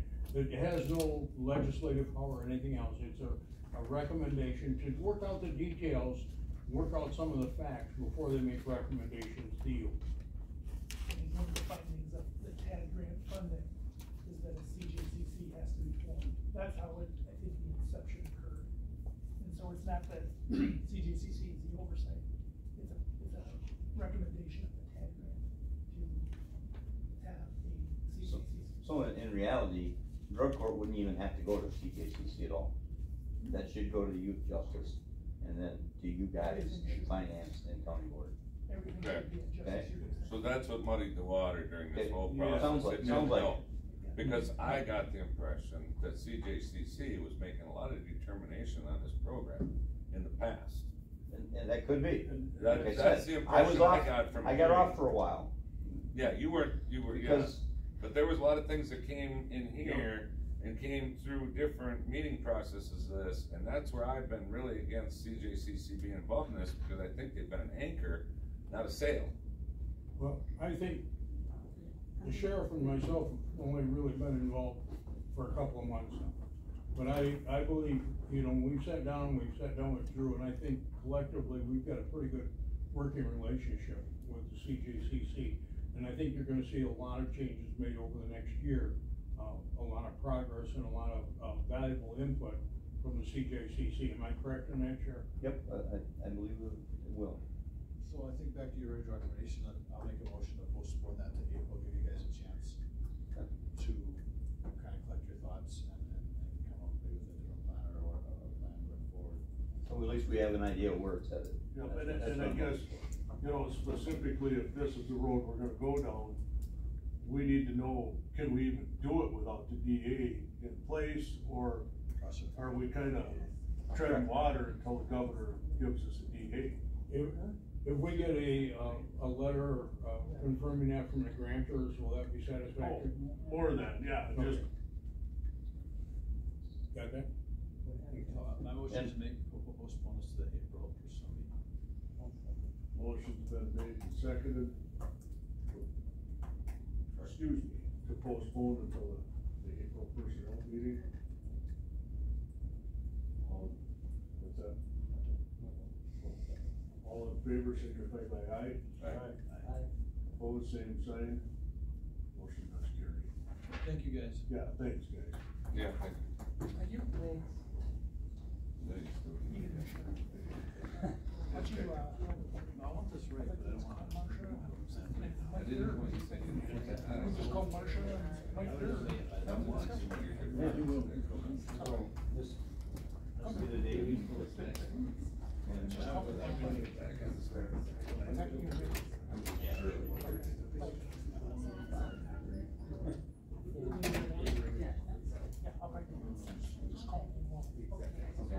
Good work, thank you. Oh, yeah, sorry. Do you want to go back to? No, because I want to be respectful of your interest. I understand your. Thank you. Doesn't work in my office. Thank you. We all work. I have one that needs to be signed, we can keep that. Okay, gotcha. So I'll be in touch with you. Okay, thank you. Yeah, I mean, take a couple days to do it. Got it. You in tomorrow? No. Does anybody, What days are you here? Tuesday, Wednesday, Thursday. does anybody have a problem? Okay. Skip We're trying to set it up where we can get hold of Mike Durr and Yes. grant stuff, or we can do a phone call. Okay. Yeah. Okay. Morning for you? Alright, Jeremy and I'll try and get it set up, so. Okay, I contact my Durr too, so. Yeah. I'll work with him. All right, thank you. So it's good Thursday. Is that the first one actually? Yeah. So we'll do Weekend's extension? support. Yep. Okay. I would entertain a motion for the closed session. I think we should probably start an open. Okay. Yep. We can. Okay. Can we invite? Yeah. Okay.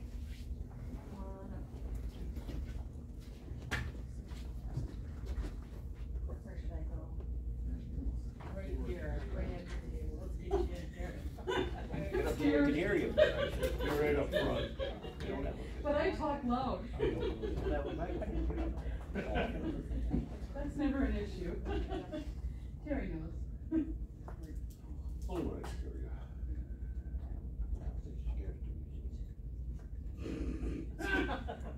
You don't know me very well. Okay. Okay.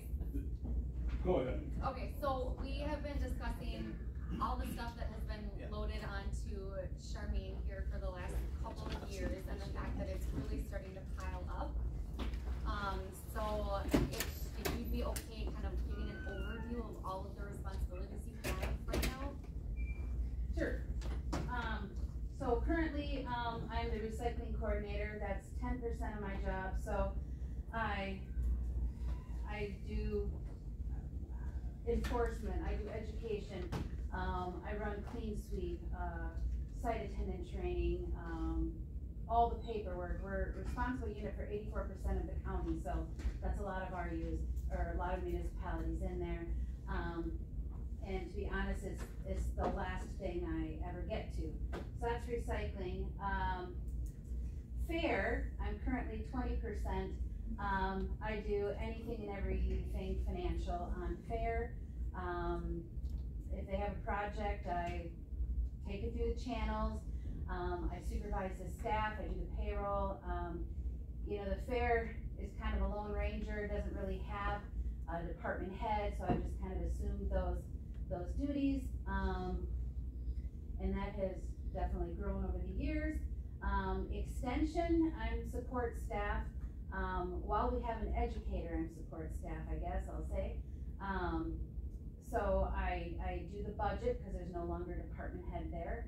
I do everything financial. I do volunteer management, so I keep track of volunteers.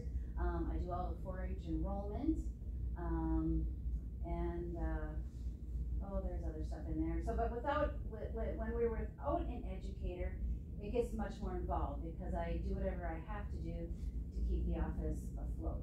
And I assist the leaders with their variety of needs, whether it's booking a room, attending their meetings, making copies, whatever. That is 15%. grounds. I currently am 50%. That includes all the financial stuff with any building, any county building, including some of the joint management ones. I assist with payroll, taking things through different channels for projects. I am the Trails End coordinator, so I do all the booking for that, the licensing for that, the meetings, we meet all summer long, dealing with all of that. And then I'm the fairgrounds coordinator, so I do all the booking for that, including the licensing and projects. So if there's a project, you know, taking it through the channels. I do all of the booking for the senior center, which has escalated. If there's policies, things like that, I get involved. If there's problems with users, I get involved. Bill for damages, things like that. And then I was currently somehow still involved a bit in IT, and that was 5%, and that was strictly just to do the bills.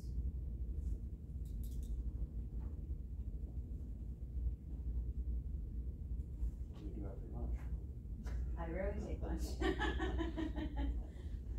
What is your actuals? For recycling in 2021, I was 8%, 2022, 9%, 2023, 8%. Like I said, that's the last thing I ever get to. That is totally grant funded except for Clean Sweep. So if I would spend more time doing things, then that would have to, a levy would have to be thrown into that program, or make more cuts to the recycling program. Fair, 2021, I was 22%, 2022, 20, 2023, 22%. No matter what percentage, it seems like I'm always over. And with some of our staff, I assume this year I'm going to be more over than normal. Extension in 21, I was 15%, 22, 18%, 23, 17. But I was always budgeted 15. Actually in 2021, I think I was actually, yes, 30% in extension. And that, as more as the other jobs grew, that decreased. Buildings and grounds, I ranged from 49% in 21, 48 in 22, 50 in 23. And IT, that started just a few years ago, so 6% in 2022, 4% in 2023.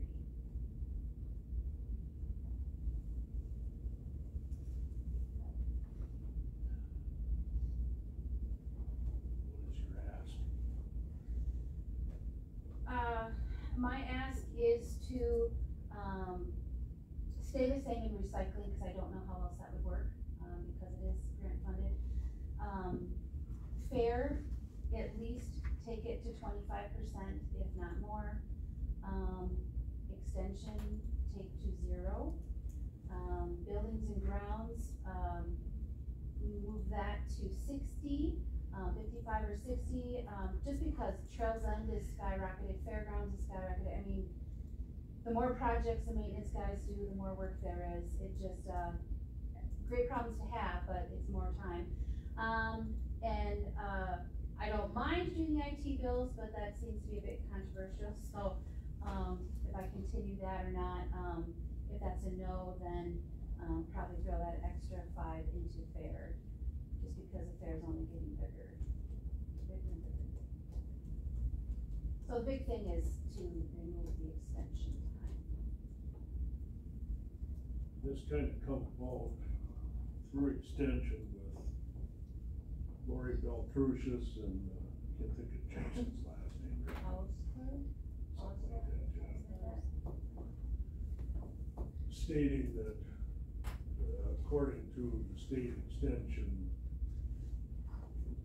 and I think they're wrong, I'm gonna say this up front, they're blaming a lot of our extension educator problems on not having enough support staff time. Talking to Charlotte Charmaine does not feel that more than 20 or 25% would be needed for support staff or an extension educator. Although Lori has went anywhere from 25 to about 40. Jason yesterday was at 50.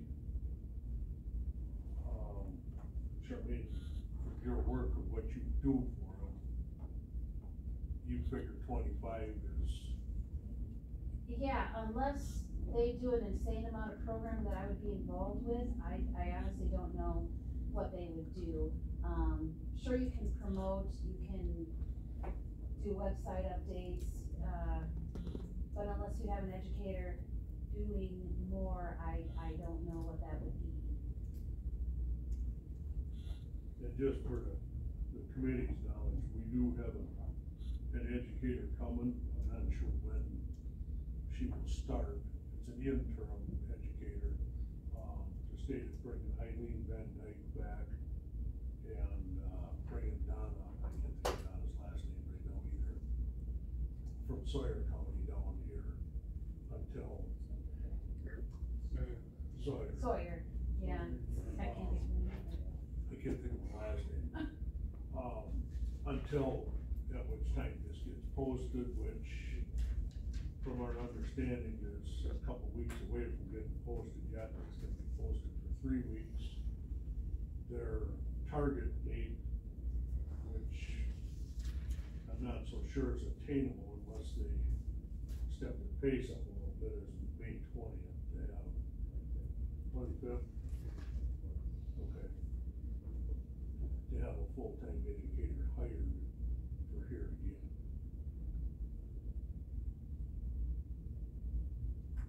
Part of this is probably landed a lot on their plate because there wasn't an educator here. I'm sure that added.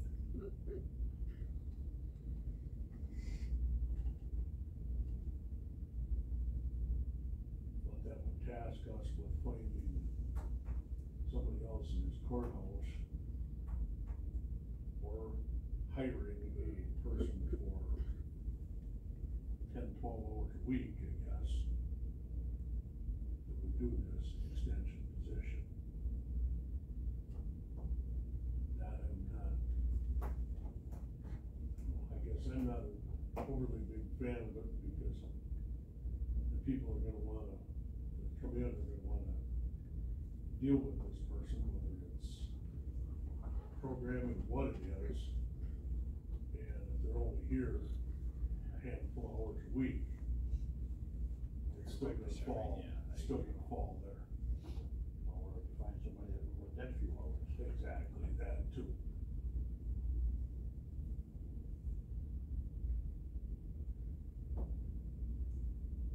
But it got pushed here for now, so. Well, I don't think it's ever gonna work to have another person in that same office. Correct me if I'm wrong, Charlie, but I'm just thinking out loud.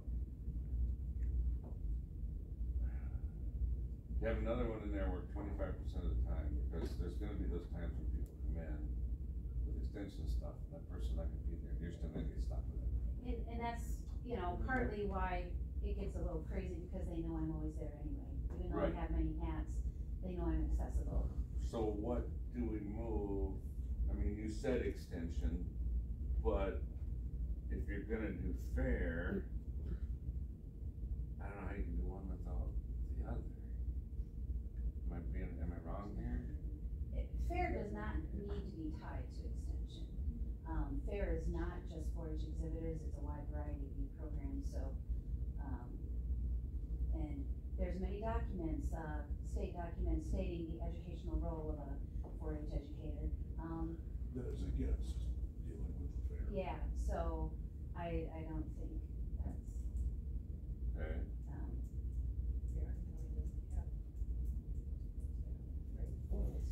well, they didn't for a while, but I just looked it up, and they do have a marketing and communications associate that is shared between Washburn, Barron, and Sawyer. But Barron County has 4-H family living, food-wise and ag. So, you know, we're just with 4-H. There's always somebody in that office. You know, so, some of the other counties have vast amount of, you know, educators. We have them. And we do have some food-wise, but they don't need any program support. They do their own. I forget what Jason stated to us yesterday. The other two, you want an extension to help me here, but he mentioned other counties, I think Chippewa was one, they have a full-time support, if I'm not mistaken. Well, he said Price had a full-time support. Yeah. But when you go to Price County Extension, their hours are Monday, Wednesdays, and Thursdays from 8 to 1:30. He said Taylor has a .8 support, but they have 4-H a Conrad agent and Foodwise. So, you know, when I first started in Extension in 2007, I was 52%, but we were fully loaded with educators at that time. So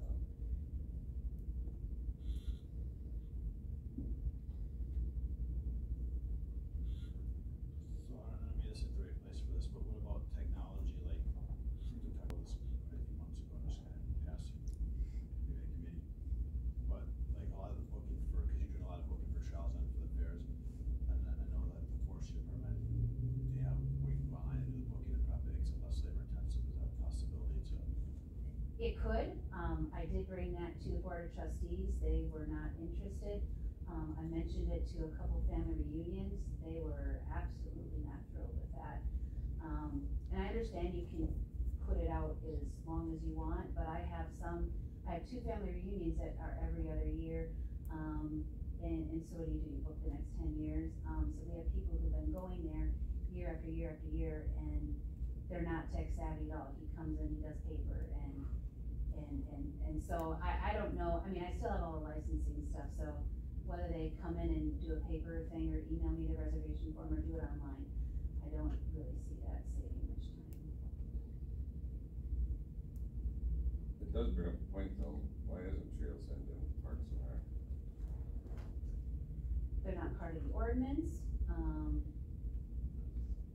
That, I think Trails End, if I'm not mistaken, and correct me if I'm wrong, Trails End got put under extension because Trails End was originally built as a youth camp.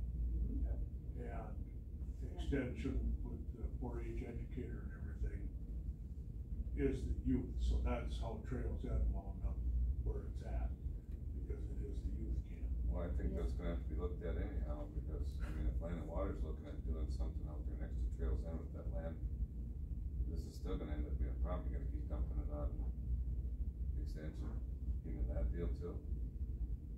Well, the Trails End portion is technically under buildings and grounds, but we're a licensed rec ed camp. We're not a county park, so it's county property, but there's a whole lot of paperwork that goes with being a licensed rec ed camp.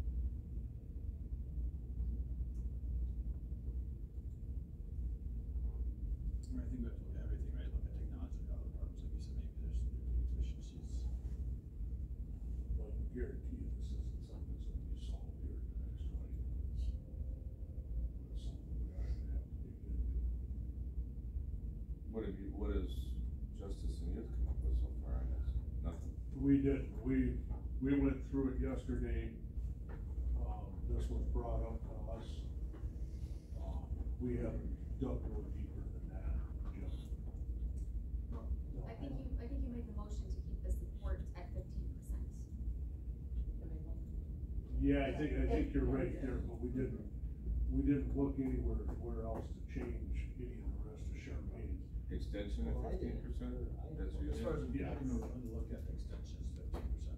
We also thought we could maybe get a little more pushback on the educator, get a little more support that maybe jobs they traditionally done and now Charmaine's taken over. Maybe get back to having them do that again. So over time, it seems like she does a really good job that everything just kind of rolls down. But we didn't look at moving anything, Jim, because that really isn't extension's place, it's personnel's place, so. The only thing I brought up was like, did we not hire a third person who was up on the 3rd floor? You keep up with everything like that? correct. Our original goal when that was redone was to have that at 2 people, and we put another one back in there. So IT can come off the list, like, right now, and put that back up there below. I mean, if that's 4%, I don't understand why IT can't do their own invoicing. They're the ones that fought down here and cried about, they needed that third person. They got it. And they were willing to start out and try it with 2. They agreed with us, they tried for 2, and then we agreed to put a 3rd back up there, so yes, they should be able to find this somewhere in their time. Gary has to. I just wanna ask Shar, is it okay for me to say something? Yeah. Okay, so, yes, the 3rd person for IT, but that had nothing to do with, Shar's position, that was the projects that were building up. Yeah, so that had nothing to do with it, you're totally off base, with where you're going. No, what I mean is that we put a 3rd up there when we originally, IT said that they were willing to try 2, this was at the We did, beginning. I agree with that, but it wasn't. But the it'd be building. nice if I think IT should be able to find the time with having a 3rd person to at least do their invoicing. But that wasn't the original conversation that you guys are talking about, so we're not apples to apples on it, but I guess I can just leave it at that, just stew on that, I guess. So what do you have a suggestion, or what's your ideas on how to? My suggestion? Yes. My suggestion would be to leave Shar for IT for 5%, because actually I believe last year you were only at 4%, or were you, I think that was. Yes, and the year prior was the first year, so took up. But then the word of, how do we take some of the load off of her? Right, we're not gaining them, everyone wants to take a load off, or if we try and then we get this. Well, I agree, Well, I'm asking. I agree she needs a load off, I guess, but I guess our recommendation would be extension. But, I mean, I'll go with however it needs to be, because, I've said it before, I believe Shar is the most knowledgeable, probably hardest working, not to offend any other ladies here, but I would say she's the most knowledgeable, hardest working lady in the courthouse. And that you can put her to do anything, and she'll make it look good. Okay, let's back up here. So, let's back up here. And this is not, I don't wanna hear anybody get all bucky or anything, I'm just gonna state a fact, and it needs to be addressed. Go back a few years, Shar, this is nothing against your work ethic, do not take it that way. You were doing, Andy was your oversight, you were doing a lot of extra stuff for him, am I correct? Plus all of these other duties you were doing, I don't know if you were doing IT at the time. Were you still doing some IT stuff at the time? No, I just started that a couple of years ago, so, So that's new, yeah. if I'm correct? So I wasn't doing anything for Andy while Mike Natchez was still here. And then when he left and Andy took over like the maintenance. Kinda absorbed that, Then I and you got started stuck helping with him the with that. extra. Well, then he's like, well, if you help me with that, how about you help me with my economic development and, you know, all that stuff too. But, So I guess the question I'm gonna ask, so who was Colleen doing the IT stuff Colleen before used she to do left? them, yes. Okay, so is there possibly more involved with IT than 4%? Was I? No, is there possibly more than, I mean, are we giving IT, what you do for IT, a correct number? I would think so, because if he orders his own stuff, then, you know, yeah, he can enter his own bill. But the problem is now a lot of phone bills and all of that stuff, you know, and that's where it's kind of So struggling. you're getting all the phone bills on top of it for the Well, I whole was, but then county? it's been like a revolving door with phone bills go. Now they're in the clerk's office. Yeah. I think they need to go back somewhere, right? Well, they were falling behind and Tracy had caught them up and she didn't want them falling behind again. So she just can't, I mean, she's just like, I just wanna do it. Well, and I think part of this, anybody correct me if I'm wrong, But I think part of this, I think some of these jobs are actually expanding with technology, with the way some stuff is done. I think there's getting to be a little more to some Well, of that's these where I'm jobs going. than there originally was. And that's where I'm going with this. So you guys are gonna have to tell us what changed. Because my mindset by creating a facility manager position was to alleviate some of that pain. And this is nothing against the ability or the job that you do not take it that way.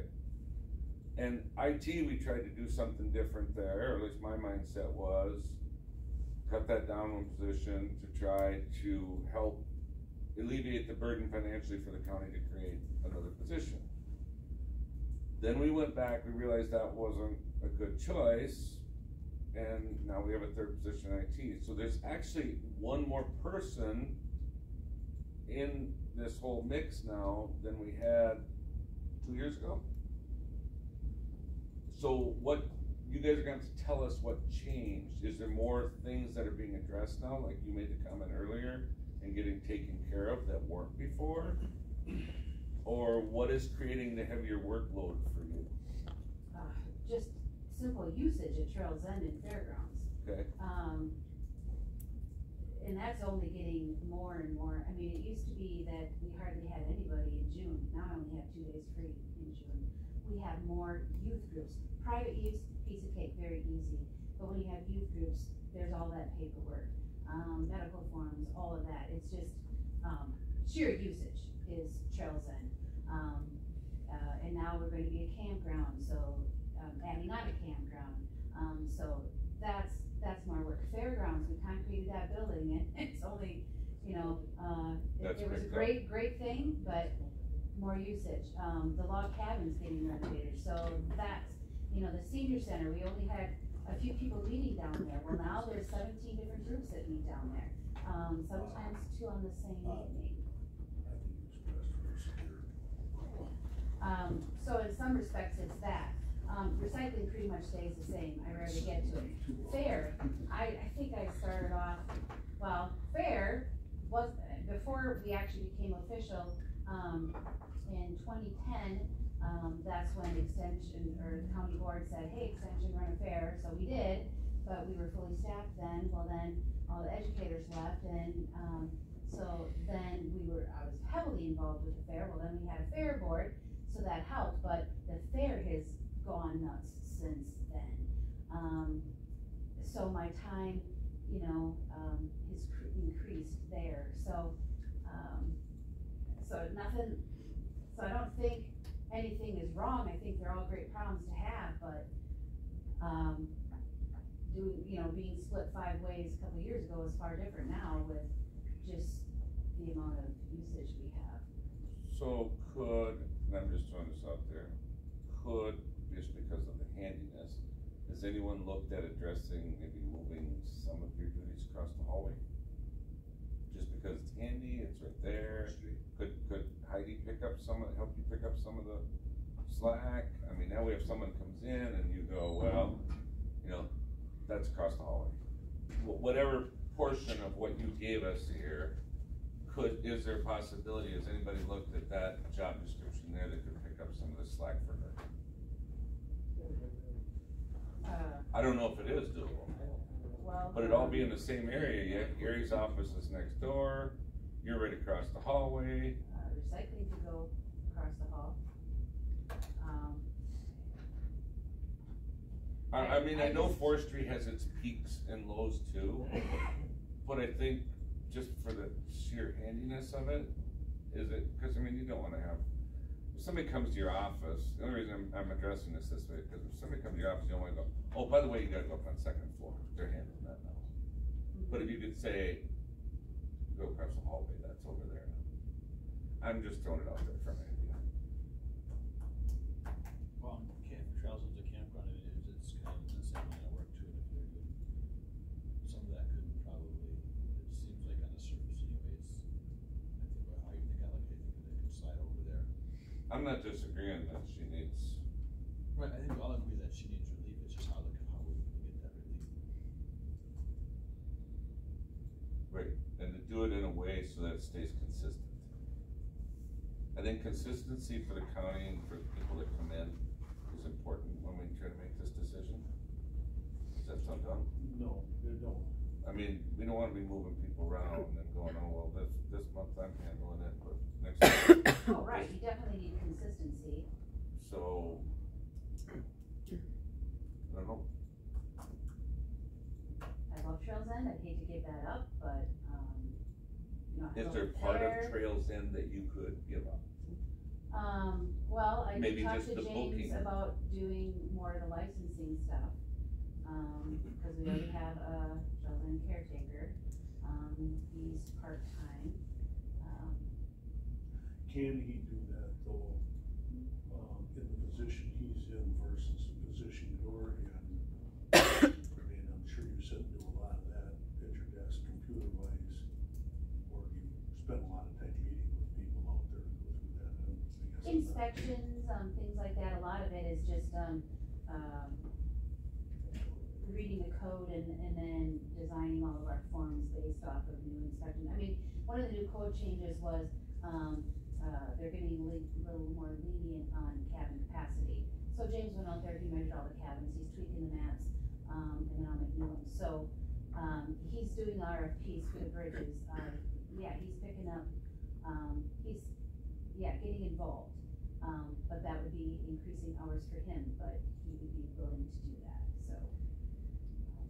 So I have explored some options, cause I didn't know what way things were gonna go.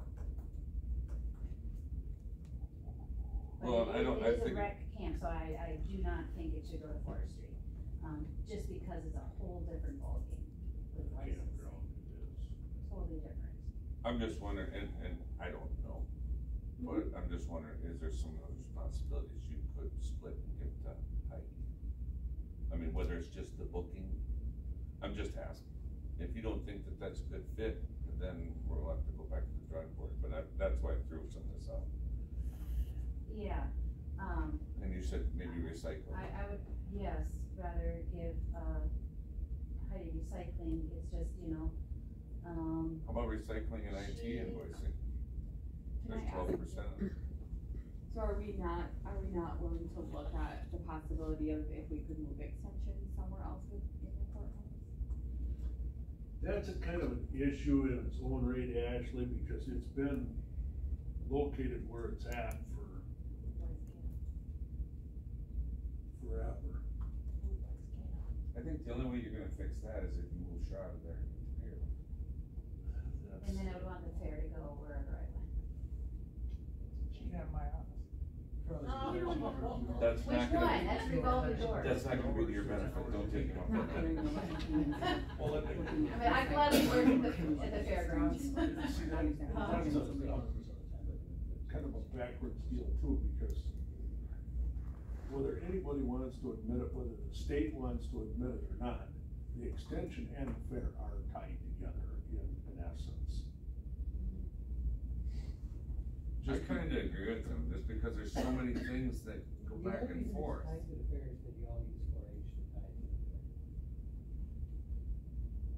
But you can't have 4-H without extension. Correct, but you can surely have a fair without extension. True. Yes, but the fair is tied in with 4-H, correct? 4-H is just one of the many, youth exhibit, programs that can show at the fair. We have Girl Scouts, Boy Scouts, Blue Hills Equestrian Pony Club. And you have open classes. Open class, yes, and that's the common misconception. But where does the funding come for some of the ribbons, et cetera? Where does that That's come? all paid for by us or donations. I thought some of that came back from the state. There is a DAT cap. DAT cap Yeah. gives us a percentage of what we pay out in premiums back each year. Is that tied in with it? That cap is tied in with extension, is it not? Not at all. Department of Ag, Trade and Consumer Protection is DAT cap. Okay. But where I do say it's tied, Char, is the 4-H people, the showmen, any projects they do, any of that, the fair is the culmination of their project, and we are supposed to provide a place for 4-H to exhibit their work, or the culmination of their projects. That's how extension and the fair are tied. Cause the fair is where. I honestly think if you split that, you're gonna have some, maybe I'm wrong, I think you're gonna have some upset parents, cause someone comes in that's in 4-H, and they have to go to 2 different places. I don't think that's gonna sit well. Well, typically parents, 4-Hers don't come into the office, they enroll online. Okay. The only time they do come in is entry day. Okay. So that answers that question. I think that across all things sounds best. Any other question, Nick? I think it should be explored. Go ahead. I don't know, I guess I'm just throwing this out here. You know, my office, I mean, I could put an office anywhere, I mean, I could go anywhere. You wanna be in my office for a extension office or something, or I don't know if maybe Shar, maybe have her office right down at the senior center at the office that's down there. Extension wouldn't fit in that office, I used to be in that office, so extension comes with tons of stuff. You know, you might use it once a year for camp, but that whole conference room, all those cabinets are chock full. You know, we have. Down there. No. In the extension here. conference room. In the back. Their office is fine, you know, but, extension has a lot of stuff. A lot, so it's hard. This isn't the first time this has been brought up, when it comes to where to go with that, like you're just explaining now, all the stuff that comes with extension. Yeah, I mean, we have a whole, thing in the basement, just that Yeah, there's conference a lot of room stuff is, down there, I saw you know, that. and then, you know, we have clubs, we have leaders council, I mean, some stuff you just can't keep at leaders' homes, so, you know, we had to keep raffles 7 years, you know, volunteers don't wanna keep all that at their house, the historical stuff, all the project material, it's a lot.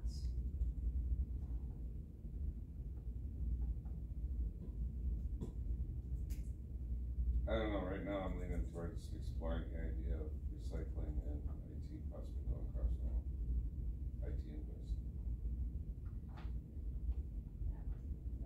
The only thing I would say It's not about. exactly what you're looking for, it's 12%.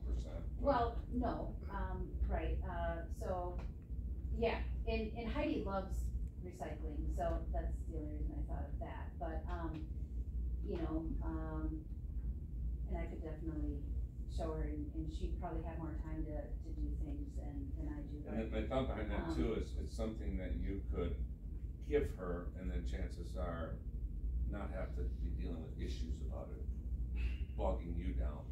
Right, cause. Once you gave it to her, it'd probably be done. And what's nice about that is the recycling number is 2167, so, you know, I have 2 lines coming into my phone, so she could just take that number and it could be an addition on her phone, because a lot of my time, well, you know, at any given moment I get a call, what's about this, how do I get rid of that? You know, I just had one before I came down here, 5 o'clock they called, wanting to know if I could pick up their trash, well, that's not me.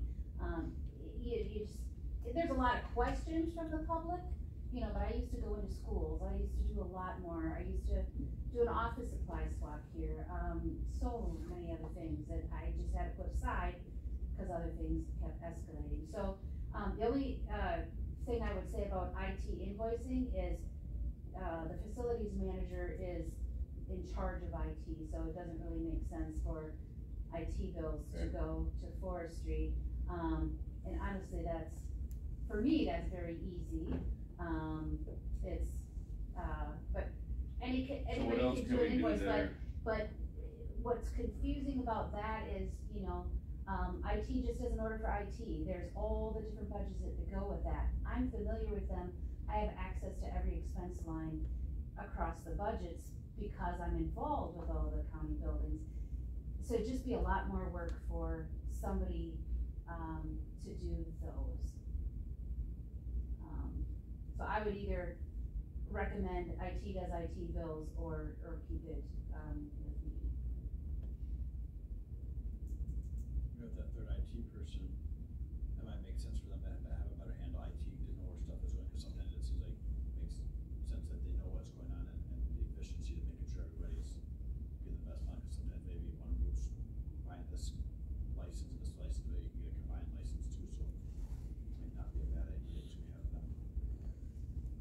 mean, on paper here, looking at the numbers of the breakdown, it doesn't say, I mean, I'm sorry, these guys can work a computer 1,000 times faster than I can. I would think doing these invoices would take them very little time, but maybe I'm not understanding it correctly. I've spent more time with IT teaching bugs how to do them than I do if I just do them. They never had to do it before. IT's never had to do It's it. okay. Colleen did.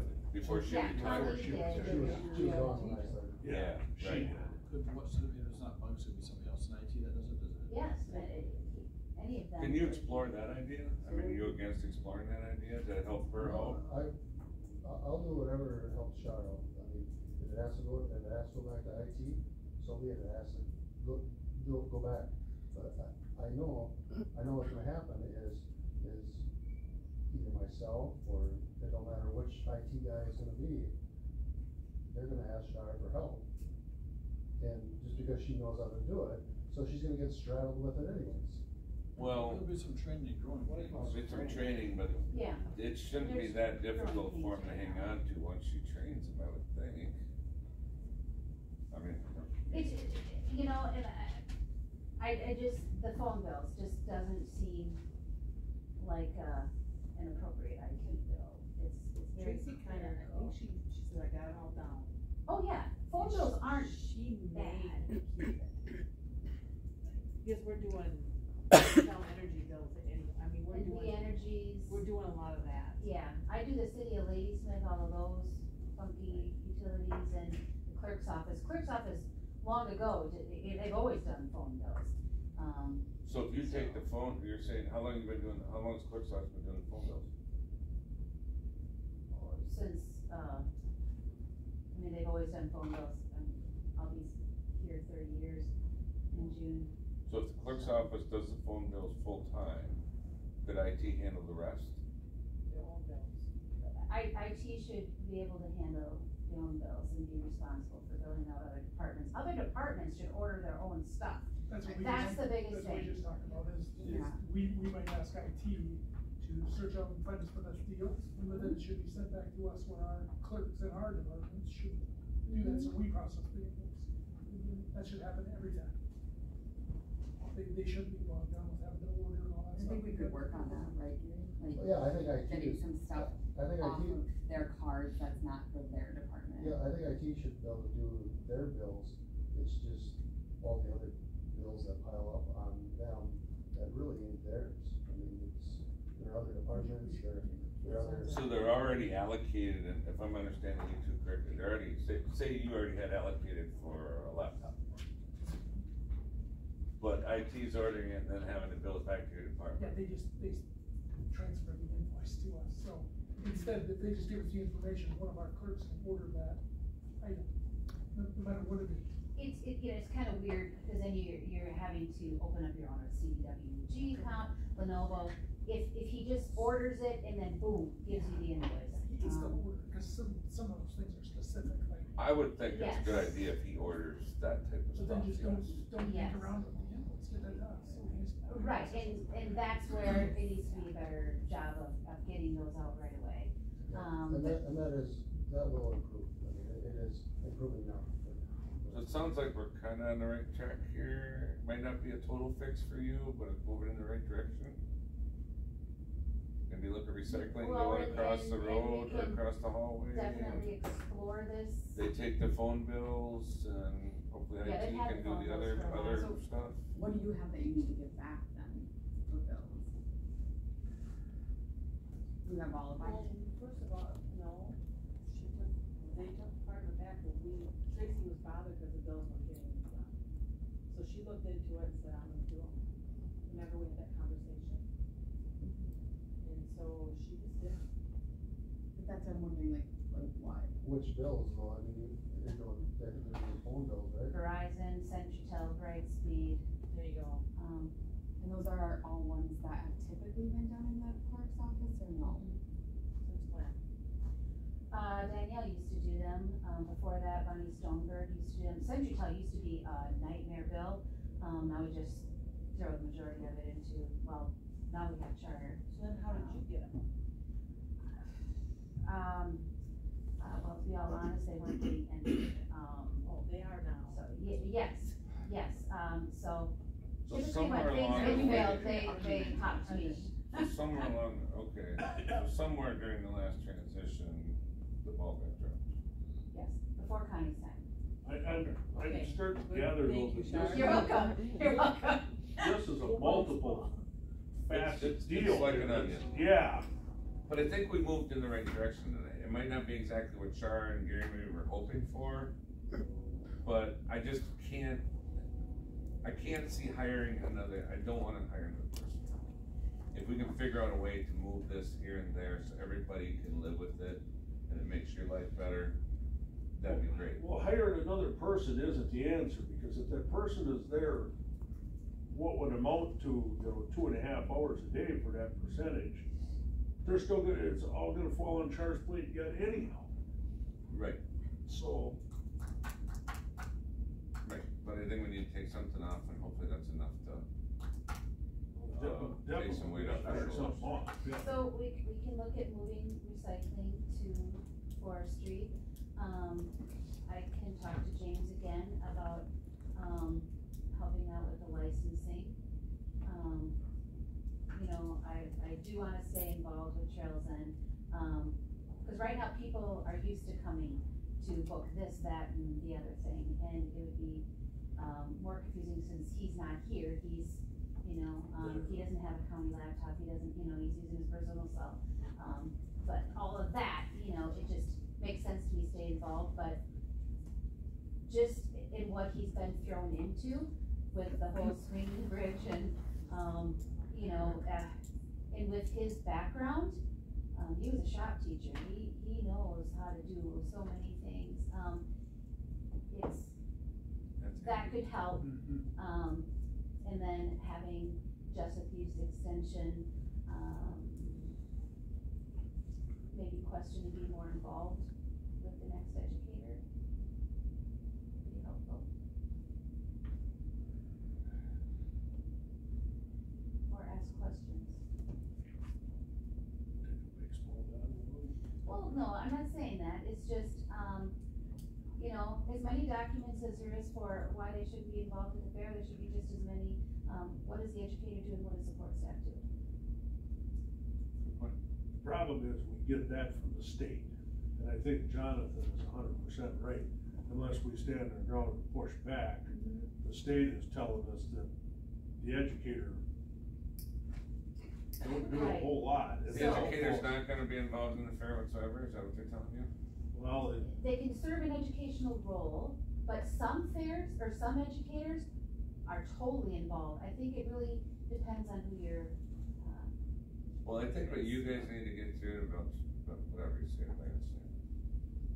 Over the years that I grew up in 4-H, but I have to say, since I got old enough to pay taxes, observing from a different angle, when I've seen this fair the most successful overall is when leaders were involved. And that includes the extension educator. When I saw them involved and out there, there was, I can't remember what her name, Andy's. Alicia Crow. Was very involved. The fair went very well. And there's been other individuals since then that have been involved. Well, I'm not gonna bring her name up. I'm not gonna bring her name up because I don't want to base it on that. But I'm just saying, there's other individuals that I've seen over the years that have been involved and out there working as hard as you are, and that thing thrives. And it's good for the kids, that's a plus, even if you have a FFA educator that's involved. So I don't like this crap that Wisconsin's taking for their line, their stance. They're not doing as much good for this program as they can. And if they're really truly behind the youth in this program, they need to step up to the plate. It starts with Laurie. Yeah. They need to step up to the plate. Well, it starts with us on the extension that start making some. And this program has been probably one of the bigger problems the county's had to deal with in the last, I don't know how many years. And maybe they need to look at who's leading it regionally. I'll put that out there for them to swallow. So, looks, what I got here is, if we have recycling, we'll explore the possibility of forestry, which I think AJ HR would have to look at that, right, because it's job descriptions. IT billing, they go to IT, which I don't know if that would be a Gary thing or an HR thing. Is that something you can do as a department head or look into? Yeah, we can look into it, I mean, but all like the phone bill, everything will go back. And phone bills. Yeah, we're gonna leave that part there. And then IT purchases that currently they're doing for departments, you can go to departments. So I don't know if that's just an email or if that's a policy. Just an email maybe? Yeah, so when I did his bills, he's very good when he orders something, he'll say forestry, blah, blah, blah, and then, you know, I just nab it, send it out, you know, but I had access to, well, at the end there, almost everything, so I could just get the bills myself and not rely on getting them What I'm from saying, them. does it maybe, Ashley, he sends out emails to departments, say, hey, going forward, have your departments purchase equipment with. And I just read that in a policy, maybe in the financial procedures manual. So maybe you just need to remind people or Yeah. highlight that. Right, and so computers, IT has to order. Yep. Yes, but things like mice, keyboards, paper, printer cartridges. So maybe just highlight that policy, just snip that out and then send that to everybody, again, just a reminder. That, hey, we're on it, we're maybe. It's part of the I reason think what possible. happened was a lot of times, like, I have a brother XX723, I don't know what cartridge this is. So you call Bugs and he's like, you know what, I'll just order it for you, which is awesome that he knows that, but then it leads to this. So then maybe part of that involvement, that would be just, like, I know how we have a list of all the printers and all the cartridges to let you know. So if there's someone on a shared drive, so I say, hey, I have this printer, I have this cartridge, I can order this, so you can make a list, I'll save them some time. I don't wanna get too far in the weeds, so then Charles and caretaker can take more duties, I don't know if that needs to be a job description, or if that's just something you can take on. It's currently not in his job description to do any of that. So that would probably be back then. Well, and then that's a budgetary impact as well, because you have to have WRS and benefit considerations. Well, he does, but the problem is you start doing them and then you don't get any, then you just keep getting more and more, no compensation and, you know, Sure. Go ahead. I mean, whatever Shar wants to do, that's fine, but I just don't want her to have to give up a passion, any passion that she likes to do. I know Trails End is a passion to her, but, I mean, if she's willing to do that, I'm fine, but I know she's got I know she's got a passion for it, so, I mean, I don't want you guys to have to be pressuring her into something. So we can scratch that one, then we'll scratch the Charles End for now. We're not really doing that, we're trying to And then figure out. it's like, since you Yeah, I know, well, James and I do work Kind of really her, well her. together in, you know, we're on the phone. This wasn't something that you was kind of pressured into, though, working with James over there, I mean, No, before that it was CC, then, yeah, you know. but I mean, he's kinda taking more on his own by the sounds of what I hear from you. Well, it's either he do it or Gary does it. Yeah. So, you know, like the bridge, I mean, he's the one out there, you know, I mean, it just makes more sense. He's out there, people come there to do evaluations, whatever, you know, because then you have that whole transfer, anytime the maintenance department goes out there, then Charles End gets billed for it, and it's not budgeted, and, you know, that whole thing. So we try to keep, you know, and now he does all the mowing, the maintenance guys won't do any of the mowing out there. You know, it just didn't make sense, to have, you know, rotating mowers. I mean, he has his own, he mows, I mean, he's out there. You know, he can mow during groups, you know, during youth groups, we have to be more present, but during private use, we give you the keys, maybe, you So, know. and Ashley makes a good point, we need to make sure, so whatever we do with him, we make sure he stays in his budgeted hours, which I assume that's what's happening. But if we have more stuff, then we have to make sure that the budgeted hours are. Well, right, Yep. and, I don't know when it was, but it was maybe 5-6 months ago, we did request more time to be put in there. And, we were told no, probably because he was just too new yet. But the things that he's doing, are much, more upper level than cleaning and checking groups in. So Chair, do we need a motion? What to is, this? hang on a second, what is his hours out there? 1,500, I think? no, was it, it was like Nina or something, wasn't it? Oh, was it? I think that's what we asked for.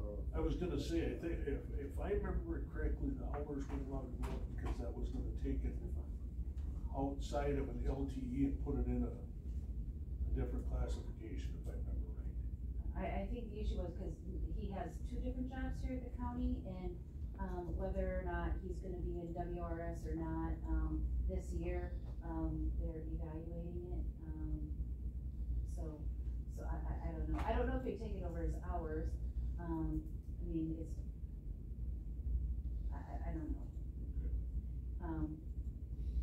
Okay, so. So do we need a motion, or is it just stuff for them to work on, and then they get back to us with job descriptions next month or whatever? Or propose job description changes if it makes sense, and maybe there'll be something that comes up, until you start talking about something, so yeah, what about this, what about that? I think it should be a motion that is in black and white. So the motion would be to look at different job duties, do they have different job duties, or however, each one separately, or? No, I think all in one is just. Alright, I'll make that motion, however, can I take it out? Recycling goes to forestry, IT bills get split, or phone goes to. Is this for HR to do? Is that what you? HR to look into, I think, but it's still, I mean, if forestry is willing, then it's gonna have to go through forestry. County board, right, for job descriptions as well, personnel and county board. Yeah. Well, if it doesn't work, we can always change it. Well, yeah. Trial run and see how it goes. Evaluate once we get a new educator. The clerk's office will retain the phone bills. James is $750 max.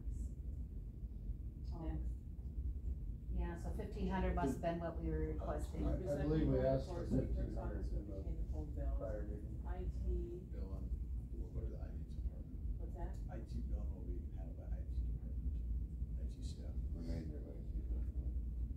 Yeah, remainder of IT. I think that's it for now, right? Because we won't, I think I should do nothing to housing caretaker at this point. Some of this may be determined by what we get for an educator too, when we do finally get one. If you don't know. I think we should have the extension back at the next meeting, the state people, and then, have a good conversation, so that going into hiring the expectations. And like I said, maybe it'll make a difference, maybe it won't, but. I'm sure Lori will be at the next meeting. I don't know about Jason, but I'm sure Lori will. We might wanna request if we can, I think it needs to go. Is this strictly HR looking into this, or do we, is that what you want? Just. We Okay. still get their All right. help wherever. Okay. So is this a recommendation from our committee? How are you wording that, John? I think to look into it, right, we don't know all the facets, but. Yes, Yeah, so but- I'm taking it as it ain't set in stone. Right. Investigate and I then would say recommend recommend no. changes, yeah. Yeah, I'm thinking it should be a recommendation. It's been, I'll just put recommend. HR looking into. Yeah. Recycling goes to forestry, clerk's office will retain the phone bills, IT billing will be handled by IT staff. Second. Motion's made, seconded. Is there any further questions? Is there any further questions on the motion on the floor? None being heard, all in favor signify by aye. Aye. Opposed? Same sign, motion carries. So no discussion here, right? I just bought a recycling shirt too. It says, ask Peter recycling questions. For the farm show. Well, Heidi takes you, make sure she reimburses you. Yeah, okay. Or take it, don't ask me your Yeah, there you go. Either Shawty, bring did him you to Clean Sweep, or Ace Hardware. We'll check Sharon, did you hear her? No. He said, or take, don't ask me your recycling. Well, maybe I should send Heidi to the farm show then. Yeah. Thank you. Yep. Sure, thanks for coming to work tonight. wait, agent just got. You're still here? Taking care There's one more item. Your guys' favorite? Oh. Yeah, we're back. You guys are doing good. Actually, I'm gonna back up to you. Okay, awesome. So we've brought this work from home policy a couple months in a row now, and the motion was made at the last meeting that you wanted to postpone until our new HR manager had a chance to look it through. So I'm guessing you guys probably have some questions.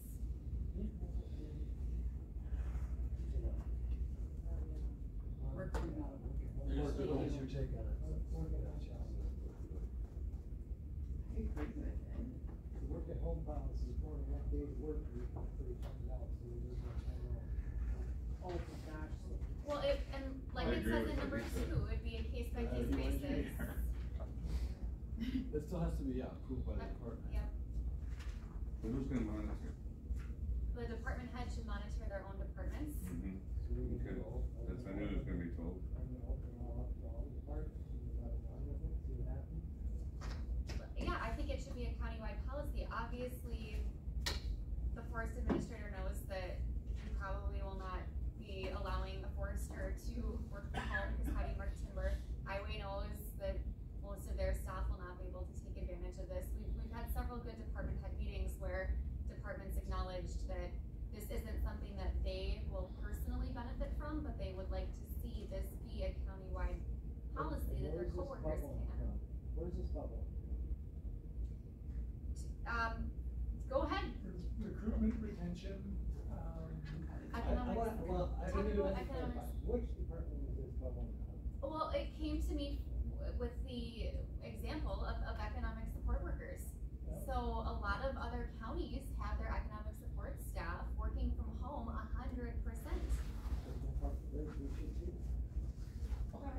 Okay, I think Depends upon the height of the water. I think the other thing was too, is that exit interviews have surfaced some of that as well. Is that there was no reasoning? Several exit interviews. So we have to remember that surrounding counties are our biggest competition.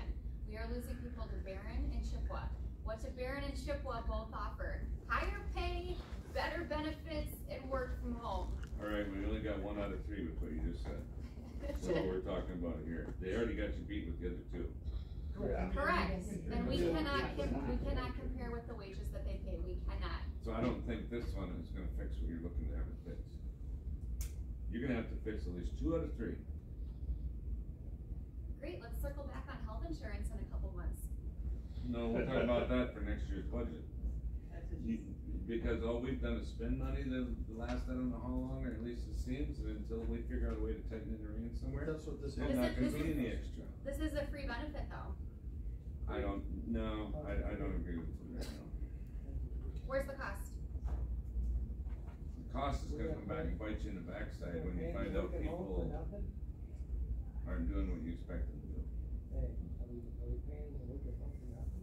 That's not an additional cost. We would pay them regardless of their work That's right, location. but I'd rather have here. You didn't just say that, did you? Is it possible to like try one position, or is that we have to do it for everybody? No, you can make it department specific if you want to try it. Would that be able to, right, we can try it, see, hey, and if you guys in a couple months and say this is going really good, or this is a disaster, even instead of jumping in with both feet, you could down both finger in the water and see if it works. I don't think any position. They can work for me at all. You know what, 4.5 days, you're only working 4.5 days, you are not working a full 5 days, 6 days, or 7 days. Give me a break, and you work from 8 to 4:30 for Pete's sakes. And No, those are noon the on hours that Friday. we're open, not the hours that we're working. I don't like it either. I mean, I think we've given plenty, and the half days on Fridays, I mean, God, I wish I had a half day on Yeah, Friday. me too. Like, how many is it, accepting applications from time to time? I mean, realistically, right? Well, it doesn't pay enough, and the benefits aren't good enough. Well, there you go, then that's good. If I stay home, I want another raise. Can you explain why you're, what are the That's okay, questions, that's or like okay. why you're so against it? What's that? Can you explain why you're so against it, besides really work 4.5. Because it's been in the background, we just keep giving it, coming down the pipe. I'm not for it. I'm afraid it's gonna get abused. And I don't know how you're gonna manage it. We think this rule is built on Mr. Meyer, that has valid point. So. That is my concern is, this is taxpayer money.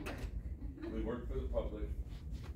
I'm afraid it's gonna get abused, and I think it's gonna be like every other thing that happens in government. It's gonna get abused, and then guess what? Oh, you can't do squat about it. Because we gave it. And then you can't enforce it. Oh, this individual can't be terminated, this individual can't be let go, even though they did this. You have to jump through 50 hoops. And then we have to give them a rub on the back and say, please don't do that again. No. That's why I'm against it. Because the hoops we have to jump through when somebody abuses it. So it's kind of to the point that if we don't tighten down on what's gonna be done and what can and can't be done, how do you ever fix it? Because it's like a snowball that's turning into an avalanche going downhill. That happens every time on this stuff. First thing I'd like to acknowledge is the Friday afternoon, the fact that all health and human services employees, that's all I can speak about, they have to get their 38 3/4 hours in for the week. Okay, so we do have some folks that are there after 12:30 on Friday. Secondly, that is a humongous perk for them. I wish I could parade all of them down here to tell you how big of a deal that is. Don't be Okay? there. Okay. You think I talk? I've got some. Yeah, but we have perks right across the board for other people. Correct, so, again, I say it this way, but, you know, that fair is not always equal thing, but I can only speak for my staff. I have some staff, economic support, that they have to be here on Friday until 2:30 because of our DHS contract.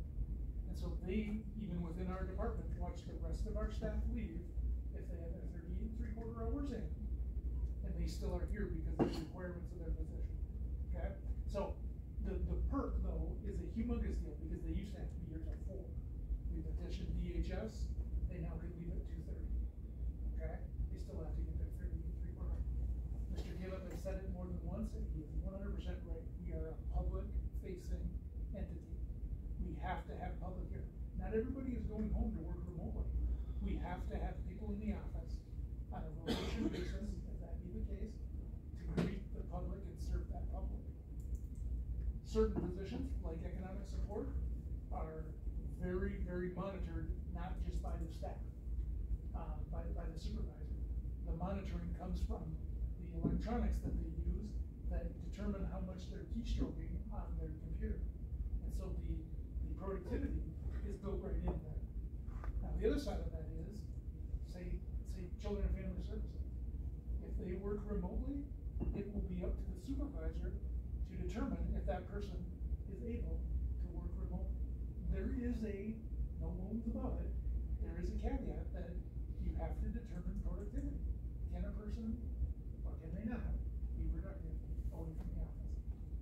One example, we have all day, because of COVID, we have all day webinars that people sit in their office and the phone rings, people come to their office, they don't, there's just a lot of disruption. That's one of them. Okay? I'm just saying there are built-in factors that my staff, my administration staff, would have to work on to have remote work. I appreciate you listening to it, even if the answer is no. More than you know, I appreciate you listening to the examples that we have. If the answer is no, the answer is no. I'm agree. When we get the jailers at the same split schedule. They wanna work from home too. They'll be applying for it. If somebody's sick or something like that, it's kind of a different one. And that's in the policy. That's in the policy, Bob. Yep, you cannot say, I'm so sick I can't come to work and then claim you're working from home. Yep, that's in here. And like I said, I appreciate you listening. I stay here because I think it's important. I talk to my counterparts in the region, and that means nothing here, but it is a thing that's happening around us with great frequency. Thank you for listening. I appreciate it. Well, a lot of that stuff we talked about first, but first I was straight across the board. We got some people that there's no way in hell they can do anything like that. To be fair, there's a lot of fields that are doing work from home, like I came from Some health. jobs you can, but there are jobs you can't. But what I'm saying is I came from healthcare too, we did have a work from home policy, and obviously a majority of our staff couldn't, because you have people working as CNAs, nurses on the floor, but we still had a work from home policy for certain situations and people. One of my sisters does that, and my daughter-in-law does that. You should see the change in them since they've been there, because they don't see anybody all day or nothing, and their personality really changed. Even had to get a companion dog, even, so all day, because nobody stops by and sees me anymore. No, they're on their way home. They have the thing.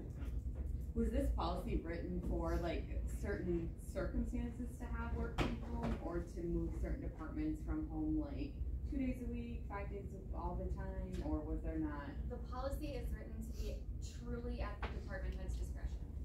So a certain department head can say, we're not doing work from home, or a certain department head can say, as long as one of you is here to keep the office open, all of you can work from home. Yeah, my sister and my daughter-in-law, they both gotta go in every so often.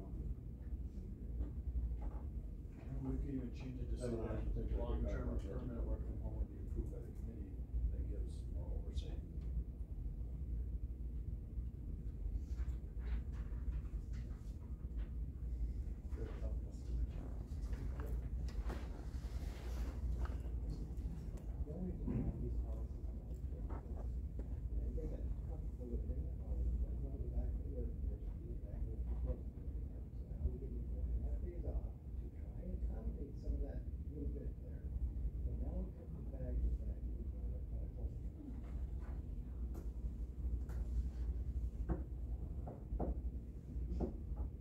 Thank you for listening. I appreciate the perspective more than you know. If there's something I can do. Nothing personal. No, 100%. I would never take it personal. If there's something I can do to get you to somebody that is. They can work at home all they want, if they don't put 8 hours a week. Say that again. And take an unpaid day, you can work from home. Alright, some of them do. They work all day long at home if they want to.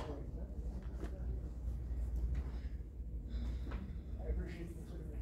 Is there any other questions on this? Not at all. This is fine. I'm not. Hey, this is good perspective, and I appreciate it.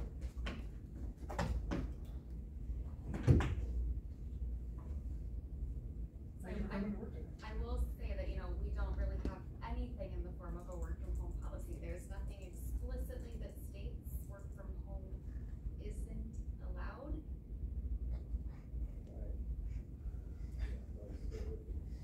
Okay, but what I'm saying is when you guys postpone, that doesn't really help the staff out if we don't have clear direction. I'm not telling you what to do, I'm just saying, these are the issues that HR and administration run into because the staff says, well, tell me where it says I can't work from home. There's nothing in the personal handbook that states about showing up for work or anything, or if you're not gonna be at work, you need to call your supervisor, anything like that? That's it. There's an attendance policy, but it doesn't. It's very clear when you need to call at least 30 minutes. Okay, so where does the perception come from? If you haven't created a work from home policy, then you are required to show up for your job at work. So work from home did happen during COVID. And so all I need to perform my job are my phone and my laptop. So if I have my phone and my laptop at home, am I technically showing up to work?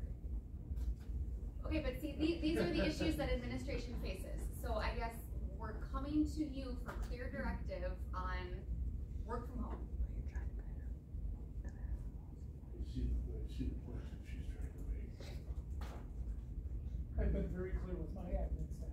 There is no work from home policy. So If there's not a work from home interpersonal handbook policy, then you're required to show up for work. And you guys have jurisdiction over the handbook and how you interpret the policies in the handbook. So if that is the interpretation coming out of the personnel committee, we would appreciate that never been a work from home policy. During COVID, there was. Which was redacted. See what happens Was when they it? got carried away. Was it? I don't think we wanted to. I think it fell underneath the emergency stipulations around COVID, that's when I remember this board putting it in.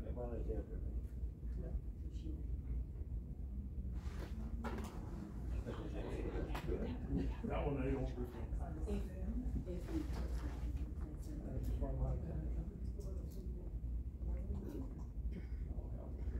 I think they're actually put it directly on one year.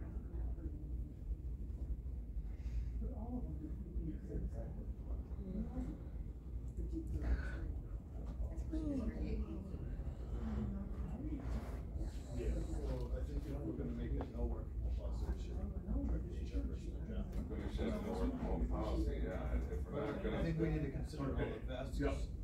Are we 100% sure no one's working, if we say no work from home, then there's no cracks, right? So once long through it, This is where I'm concerned, we have people that are So the rigidity of this, where you live. right now. so if we go on the fly right now, we might. I don't wanna create a bigger, lasting, a bigger issue, but since we have no work from home policy, She's not we do have accountable. people that are working from home certain times and putting. Sickness or something else. So something we just need to put a motion now, or Taking care of something that is right. But you Then can't we do that also for, have- like, that's the your other point, custody too. coordinator cannot, they have to work from home. So that's what I'm saying, well, we make that motion now without thinking this through and having a plan to make exceptions. Like that I think position to make that has to motion be on an the fly is, exception. I think that needs to be thought out more. So the motion, if that's the wrong, I don't know, the motion should be to have the HR director look into or bring back a work from home, no work from home policy, or no work from home exception, yeah. Try to do that on the fly here, cause that's, I see what you're saying. Sure. What did you just make? HR director investigate a no work from home policy, which may include exemption, HR manager. We're going after. No work from home policy. But maybe when we look into that, maybe it'll make us more comfortable with no work from home, say it's already going on, I mean, there might be. more And bring it back to- for it, and maybe your exemptions you can. They work for most people currently are. I mean, Less those than are making full-time. more sense, things that make sense that we're already doing, so we can. You're not like, so. Well, but I think cause This is not. we should, yeah, I mean, I think it's, soon as she comes up, let's just do that. I see what you're saying, but boy, you are not making any brownie points over there. No. You're gonna have about 15 amendments in that thing, which brings back, That's all right. we're gonna take turns. Well, we'll be on before it gets on there. Okay, I could have said the main. There's a motion on the floor, is there a second? Yes. That's what What's the motion? No work from home policy, be looked into by HR, Appropriate exceptions. appropriate exception. I'll second that. Further questions on the motion on the floor? None being heard, all in favor signify by aye. Aye. Opposed, same sign. Thank you for coming to work today. You guys had a heavy plate tonight. Thank you.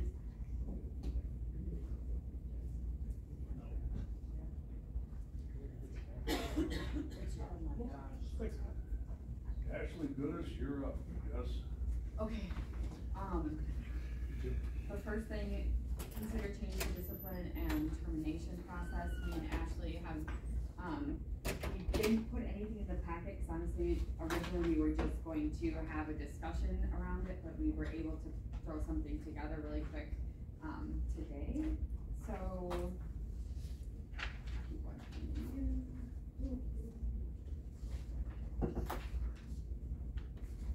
Two things really quick, so, that you have is just regarding chapter 7, section 3 of our handbook policy that states the procedure for progressive and corrective discipline levels. And then the second thing you have is a flow chart. And I think the chart would be the easiest thing to go through first. So this currently outlines our termination process as it is. So the black, and I'll go through this in a minute, but the black is our current process. The red is our current process, but what we are hoping to eliminate. And the blue is what we are proposing as it relates to all employees except those that would be appointed as stated in our ordinances. So, I think it makes sense to go through this first. Okay.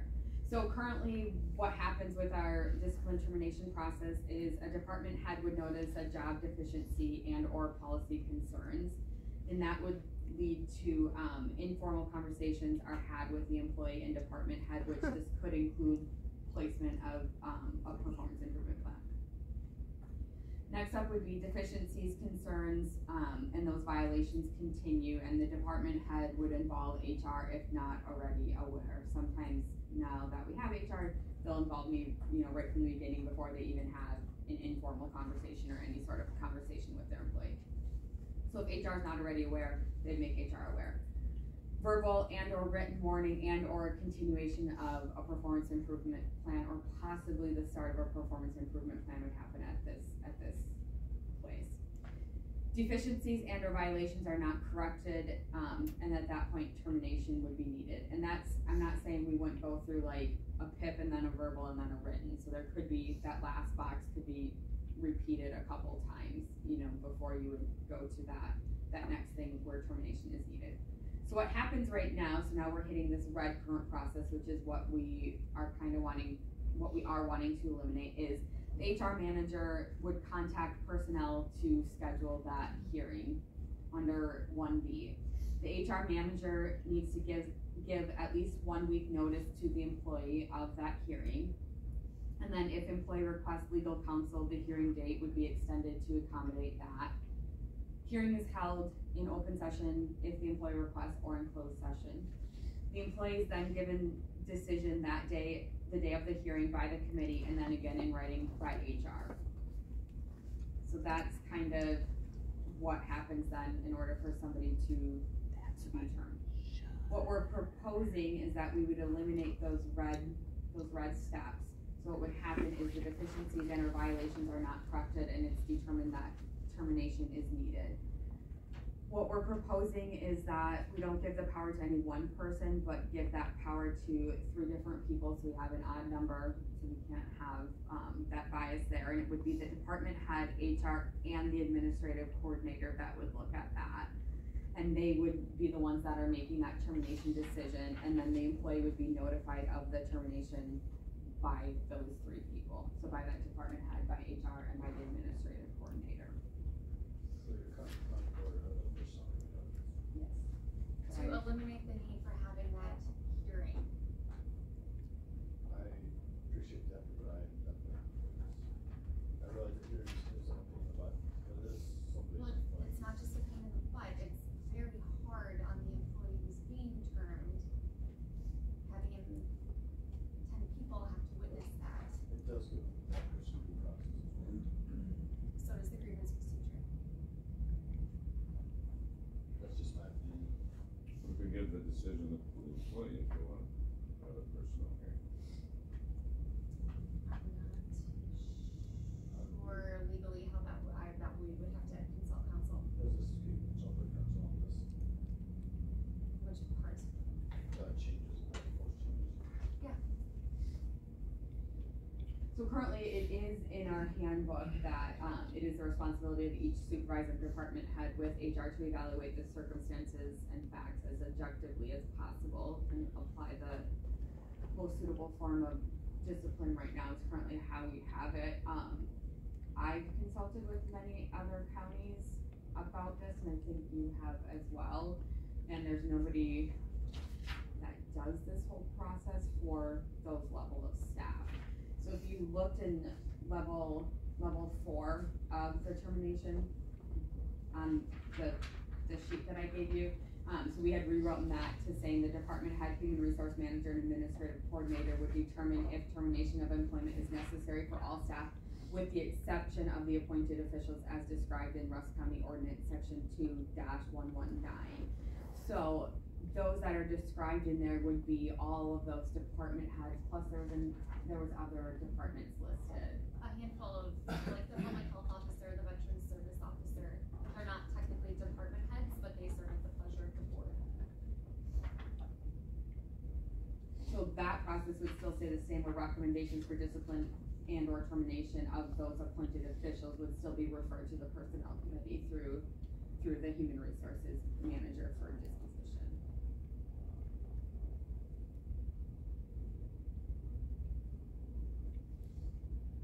And then with this new, what you're proposing, Ashley, there still goes into a grievance procedure and that thereafter if they so choose. Correct? Yeah, and I don't know if I can talk about that, the grievance procedure at all right now. It ties in because that's the due process. It's a statutory requirement.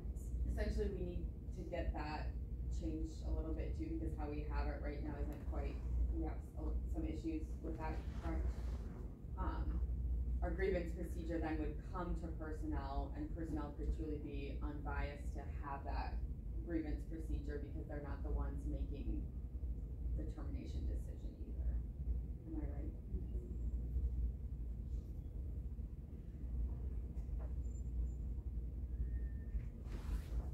From the time that person's terminated, to the time that that's their employee, right?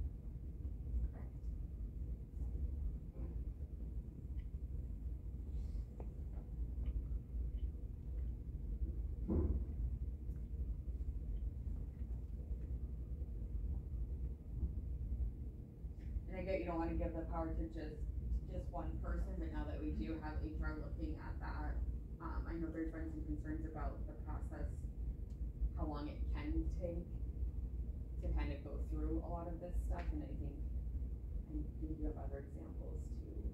Well, just for instance, our handbook says all over it, if you violate this, you can be disciplined up to and including termination. Well, the way government works, especially in Rusk County, this is a very slow process. So if someone were to violate, have an egregious offense, and the department head goes to Ashley and they're like, hey, this is what happened, we need to deal with this. She and the department head have no authority to handle that problem right then and there. So then she's on the phone with you saying something happened, or if it's a maintenance worker, she's on the phone with Tony Hauser saying something happened, we need to call a meeting. And then we have to, properly notice that, we have to give the employee the proper notice. So you could argue that if someone committed an egregious offense in violation of our handbook, we have to let them keep working for us until we can call a meeting to determine discipline and or termination. So we just fixed that not that long ago. So we can give the HR manager the rights. We discussed this. We discussed it, around like 5 days or whatever, sounds so right, that 50 times a week, cross your teeth. You could go that direction.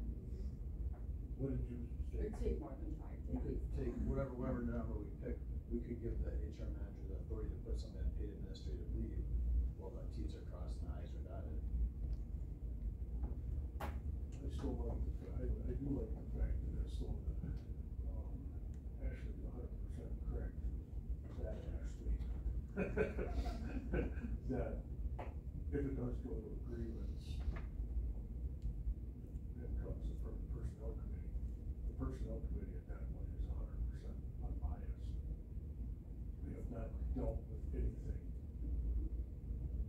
Did I get the wrong one? You got the wrong answer. I'm sorry. But One of you's gotta change your name or something. What's that, you still can make a committee that's unbiased, so not the personnel committee, sometimes you can have a second group of people look at it. Again, these are people's livelihood, and we wanna make sure we give them every benefit of the doubt. I think you are giving them every benefit of the doubt.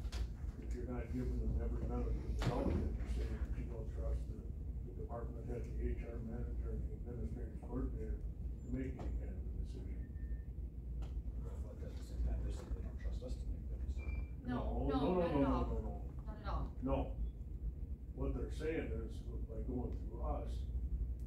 drug out forever.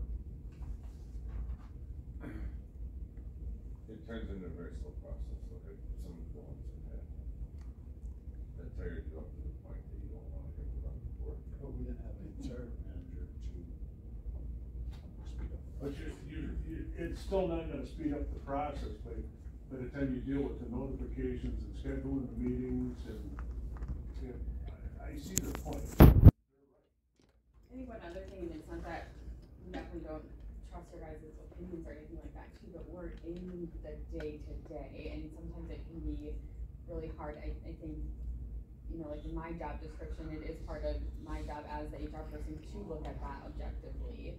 And maybe the department head is a little biased one way or the other, but that's why it's my job to look at that objectively, and I think yours too by throwing that in there. But it can take a long time to try to convey that information, to convey all the information to you guys too, so you see everything that's happening day in and day out, like documenting every little thing. And I think right now too, we probably shouldn't even be saying much until that hearing either. One problem with this is there's no, the way this is set up right now, there's no one to backfill if for some reason one of you is off work or whatever. So there needs to be another procedure to this. If one of you is gone or if one of these roles is not filled, I think we need to look at that too. How are you gonna keep this moving along in the same process you're doing if, for whatever reason, we don't have an department yet in that department, whatever? How are we going to address that? So then is it gonna come back to personnel, which we're trying to speed up the process, and then it's gonna get bogged down again? Or could the board chair or personnel chair step in the absence of one of the three listed people? I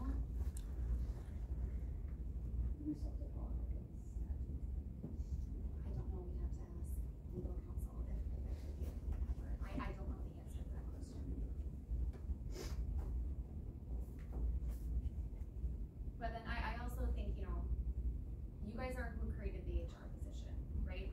And I think we hired Ashley knowing that she has over a decade of experience and that she has the education.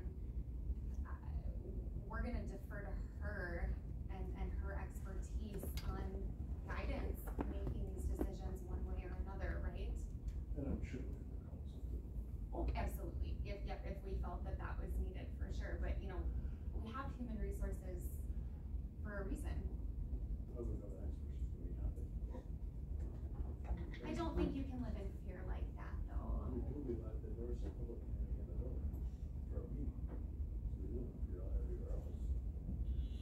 But this is just my take. I'm gonna be a no vote, but that's. I think Jim's got a very valid point. I myself don't think this should be voted on tonight. I think there should be some contingencies put in there that one of the three is missing. And it sounds to me like that's gonna be a call to somebody that knows immediately who Yeah, can. to see if it could be a board member or not. Yeah. Other counties must have a backup plan. What's their, I mean, All of the other policies I've seen basically state between the department head and human resources, they come to a decision and then Or appointing approved by administrator. the department head and human resources make the decision? That's what most counties do, and then the. But now are we talking approved by administrator or administrator coordinator? Administrator, but. That's a big difference though. I know, but my power, if you will, for lack of a better word, it comes from the board. So if you make this policy, it doesn't Right. matter what my title is. Right, but other counties, the reason they use administrator, because administrators automatically has that. Exactly, Right. so Decision, counties with that's where I'm administrators coming don't go through this Right, hearing process. Yeah, exactly. right. Yeah.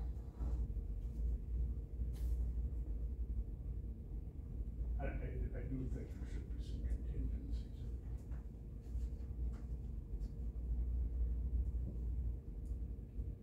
Yeah, I gotta think on those, I like the fact, I do think things get walked on in this committee too much. And I mean, nothing against anybody sitting here, but any one of us could not show up tomorrow morning because we got smacked by another car or something. We don't know. only need 3 of us. No, We only need 3 of us, so we only gotta come in with 60%. I'm more talking about, the 3 on this piece of paper here. God forbid, don't get me wrong, but. Well, we don't count.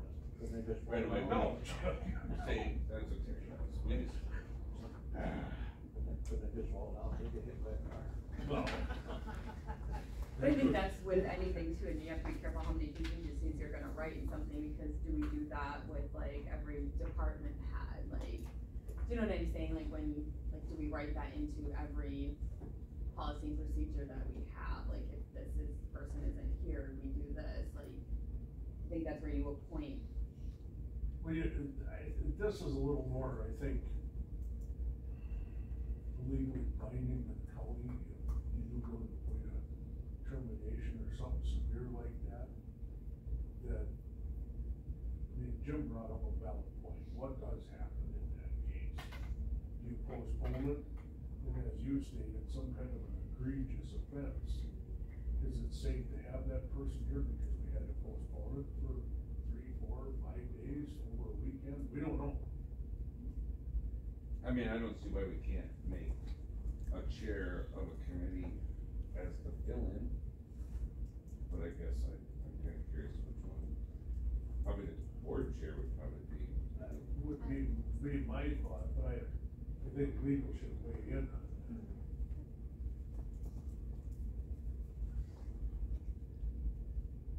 Okay, we're done with that? Next. When Van Buren and all serious events would be that, they're kind of. Right.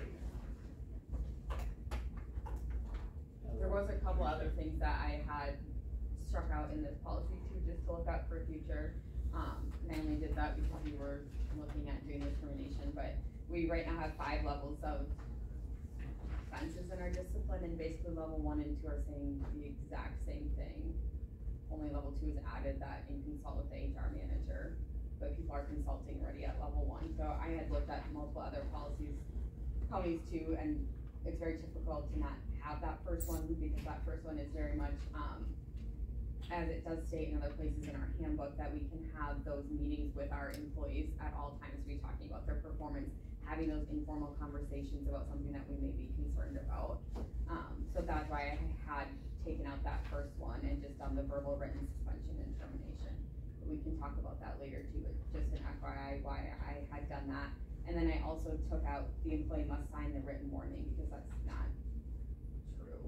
If they don't sign it, it still goes into effect, so, I had taken that out, because we have it written at the end too, under documentation. So I changed that to the employee shall sign written warnings and notices of suspension, acknowledging receipt of the notice, so, just to, if you're looking over those later, why I did that, so. Okay. You've got the next one also. Yeah, Actually, so- the next 2. The next one is in your packet, under chapter 6, employee benefits. That one is, I'm hoping we can simply make this change, that currently how we have our extended leave bank time right now, we have extended leave bank time will be used instead of PTO if the employee has 5 or more consecutive days of sick time. And then we have, after that right now, it says an employee may request in writing to the personnel committee to use the extended leave bank for FMLA. What I'm requesting, sorry, it was right after, my pages aren't numbered. It's 32 on the packet. It's right after the, telecommuting request form, after the work from home policy.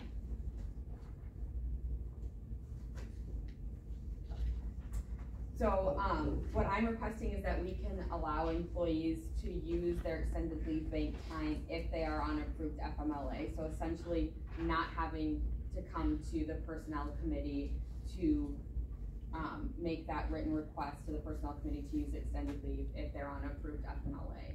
So currently we partner with our third party who's unbiased, they're approving FMLAs. So what I'm asking, if they have an approved FMLA from Symetra, that we just allow them to use their extended leave bank time, that they don't have to come to personnel with a written request. Because now we're not coming to personnel either with a lot of those FMLA things, since we have HR. So what I'm asking for is that we can just grant that if they're on approved FMLA. And how they get that approval is through that third party Symetra company that we use. No, I'm not saying that. Again, just when somebody's going through a really hard time, just trying to eliminate, you know, one of the processes of doing that, so. This one I'm for. But this will have to go to county board, right? You could argue that there would be a fiscal impact, yes. I thought I'll change the cost to it. Nope, only if there's a fiscal impact. So we just did motion to approve it to county board or just approve it, so we think there is a fiscal impact. You could argue that there could be a fiscal impact because you're letting someone bring their bank down, which means that they'll have more to roll over into. If they hit that cap faster, then they lose the PTO. So probably right, we just did the double center. I'll make a motion to approve. Put in your policy too, it says that, somebody runs out of sick leave, the town's gonna get a certain amount of theirs. If they have exhausted Should be in all there leave somewhere. balances Yeah. and they're on a qualified FML. Should be in there somewhere. It is. It is, that's still in here. Yep. I have a motion to approve. You second? Seconded by John. Is there further questions or comments on the motion on the floor? We need a third. None being heard, all in favor signify by aye. Aye. Opposed, same sign. Motion carries. Make a motion to approve the contract.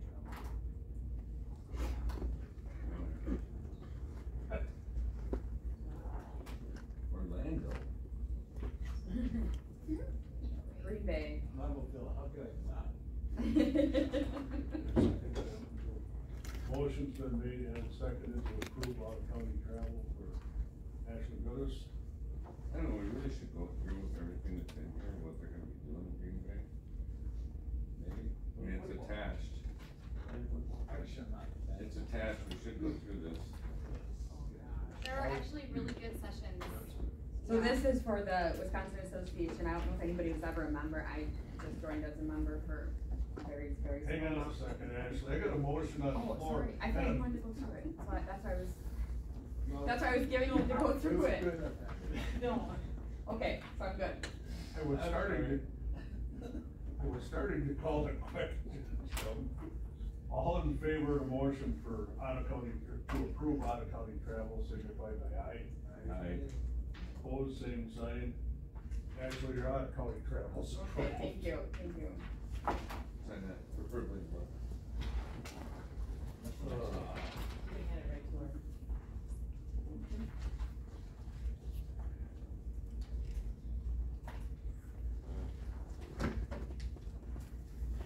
We're done?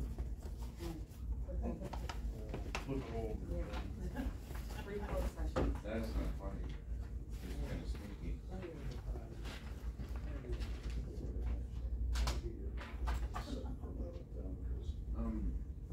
Is it here?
strictly just a county personnel HR. Yeah, like.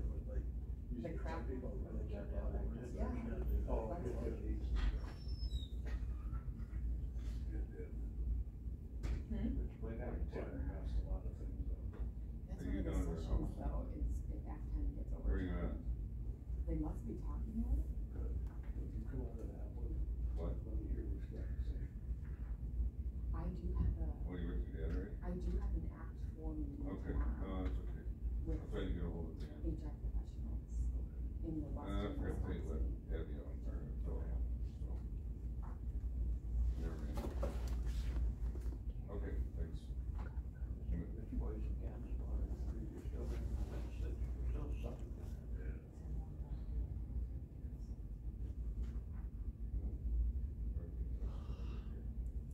Let's continue this. Or we past my bedtime. I know, right?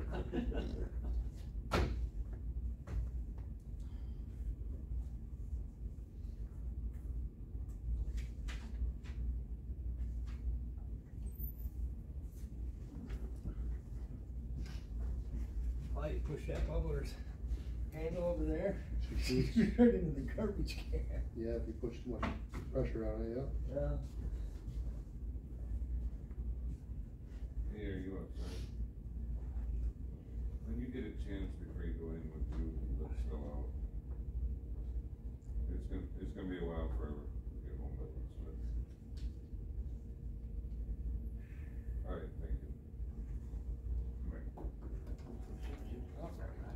Yeah.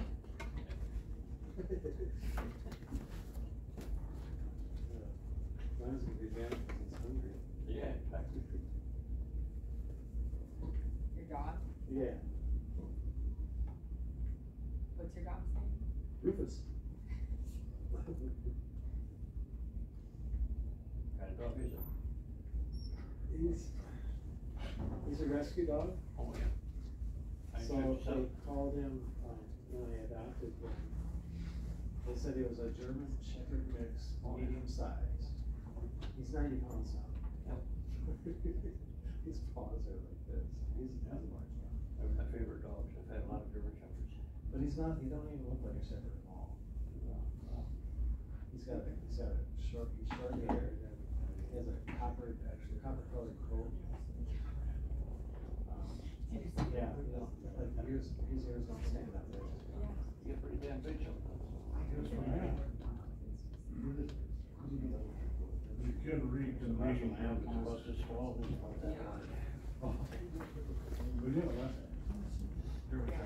Oh, yeah, okay. At this time, I would entertain a motion to go into closed session. Motion's made and seconded. Mr. Stoll? Yes. Mr. Meyer? Yes. Mr. Taylor? Mr. Anderson? Yes. Yes, we're now going into closed session pursuant to Wisconsin State Statute 19.85, Par 1, Par C. Review of performance evaluation plan relating to employee job performance, considering employment, promotion, compensation, or performance evaluation data of any public employee over which the governmental body has jurisdiction or exercises responsibility. We are now in closed session. Motion's been made and seconded to go into closed session. Mr. Anderson? Yes. Mr. Meyer? Yes. Mr. Stoller? Mr. Taylor? Yeah. Yes, we're now going into closed session. Update committee on insurance issuance of performance improvement plan relating to employee job performance pursuant to Wisconsin State Statute 19.85, Par 1, Par C, considering employment, promotion, compensation, the performance evaluation data of any public employee over which the governmental body has jurisdiction or exercises responsibility. We are now in closed session.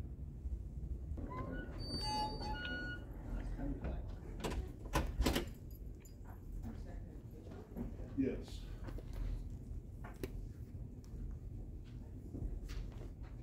At this time, I would entertain a motion to go into closed session. Second. Motion's made and seconded to go into closed session. Mr. Meyer? Yes. Mr. Undershoots?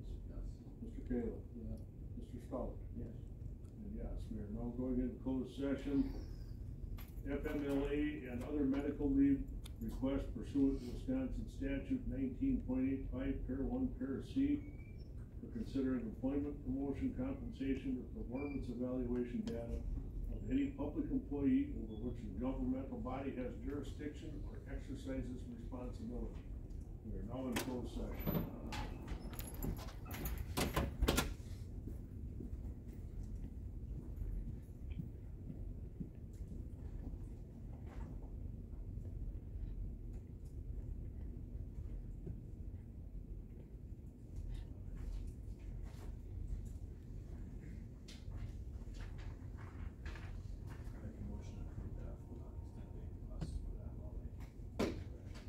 Motion's been made, is there a second?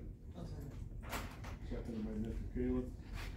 All in favor, signify by aye. Aye. Opposed, same sign. Motion carries. Entertain a motion to adjourn. Motion's been made and seconded to adjourn. All in favor, signify by aye. Aye. Opposed, same sign. Motion carries. We are adjourned. Hallelujah.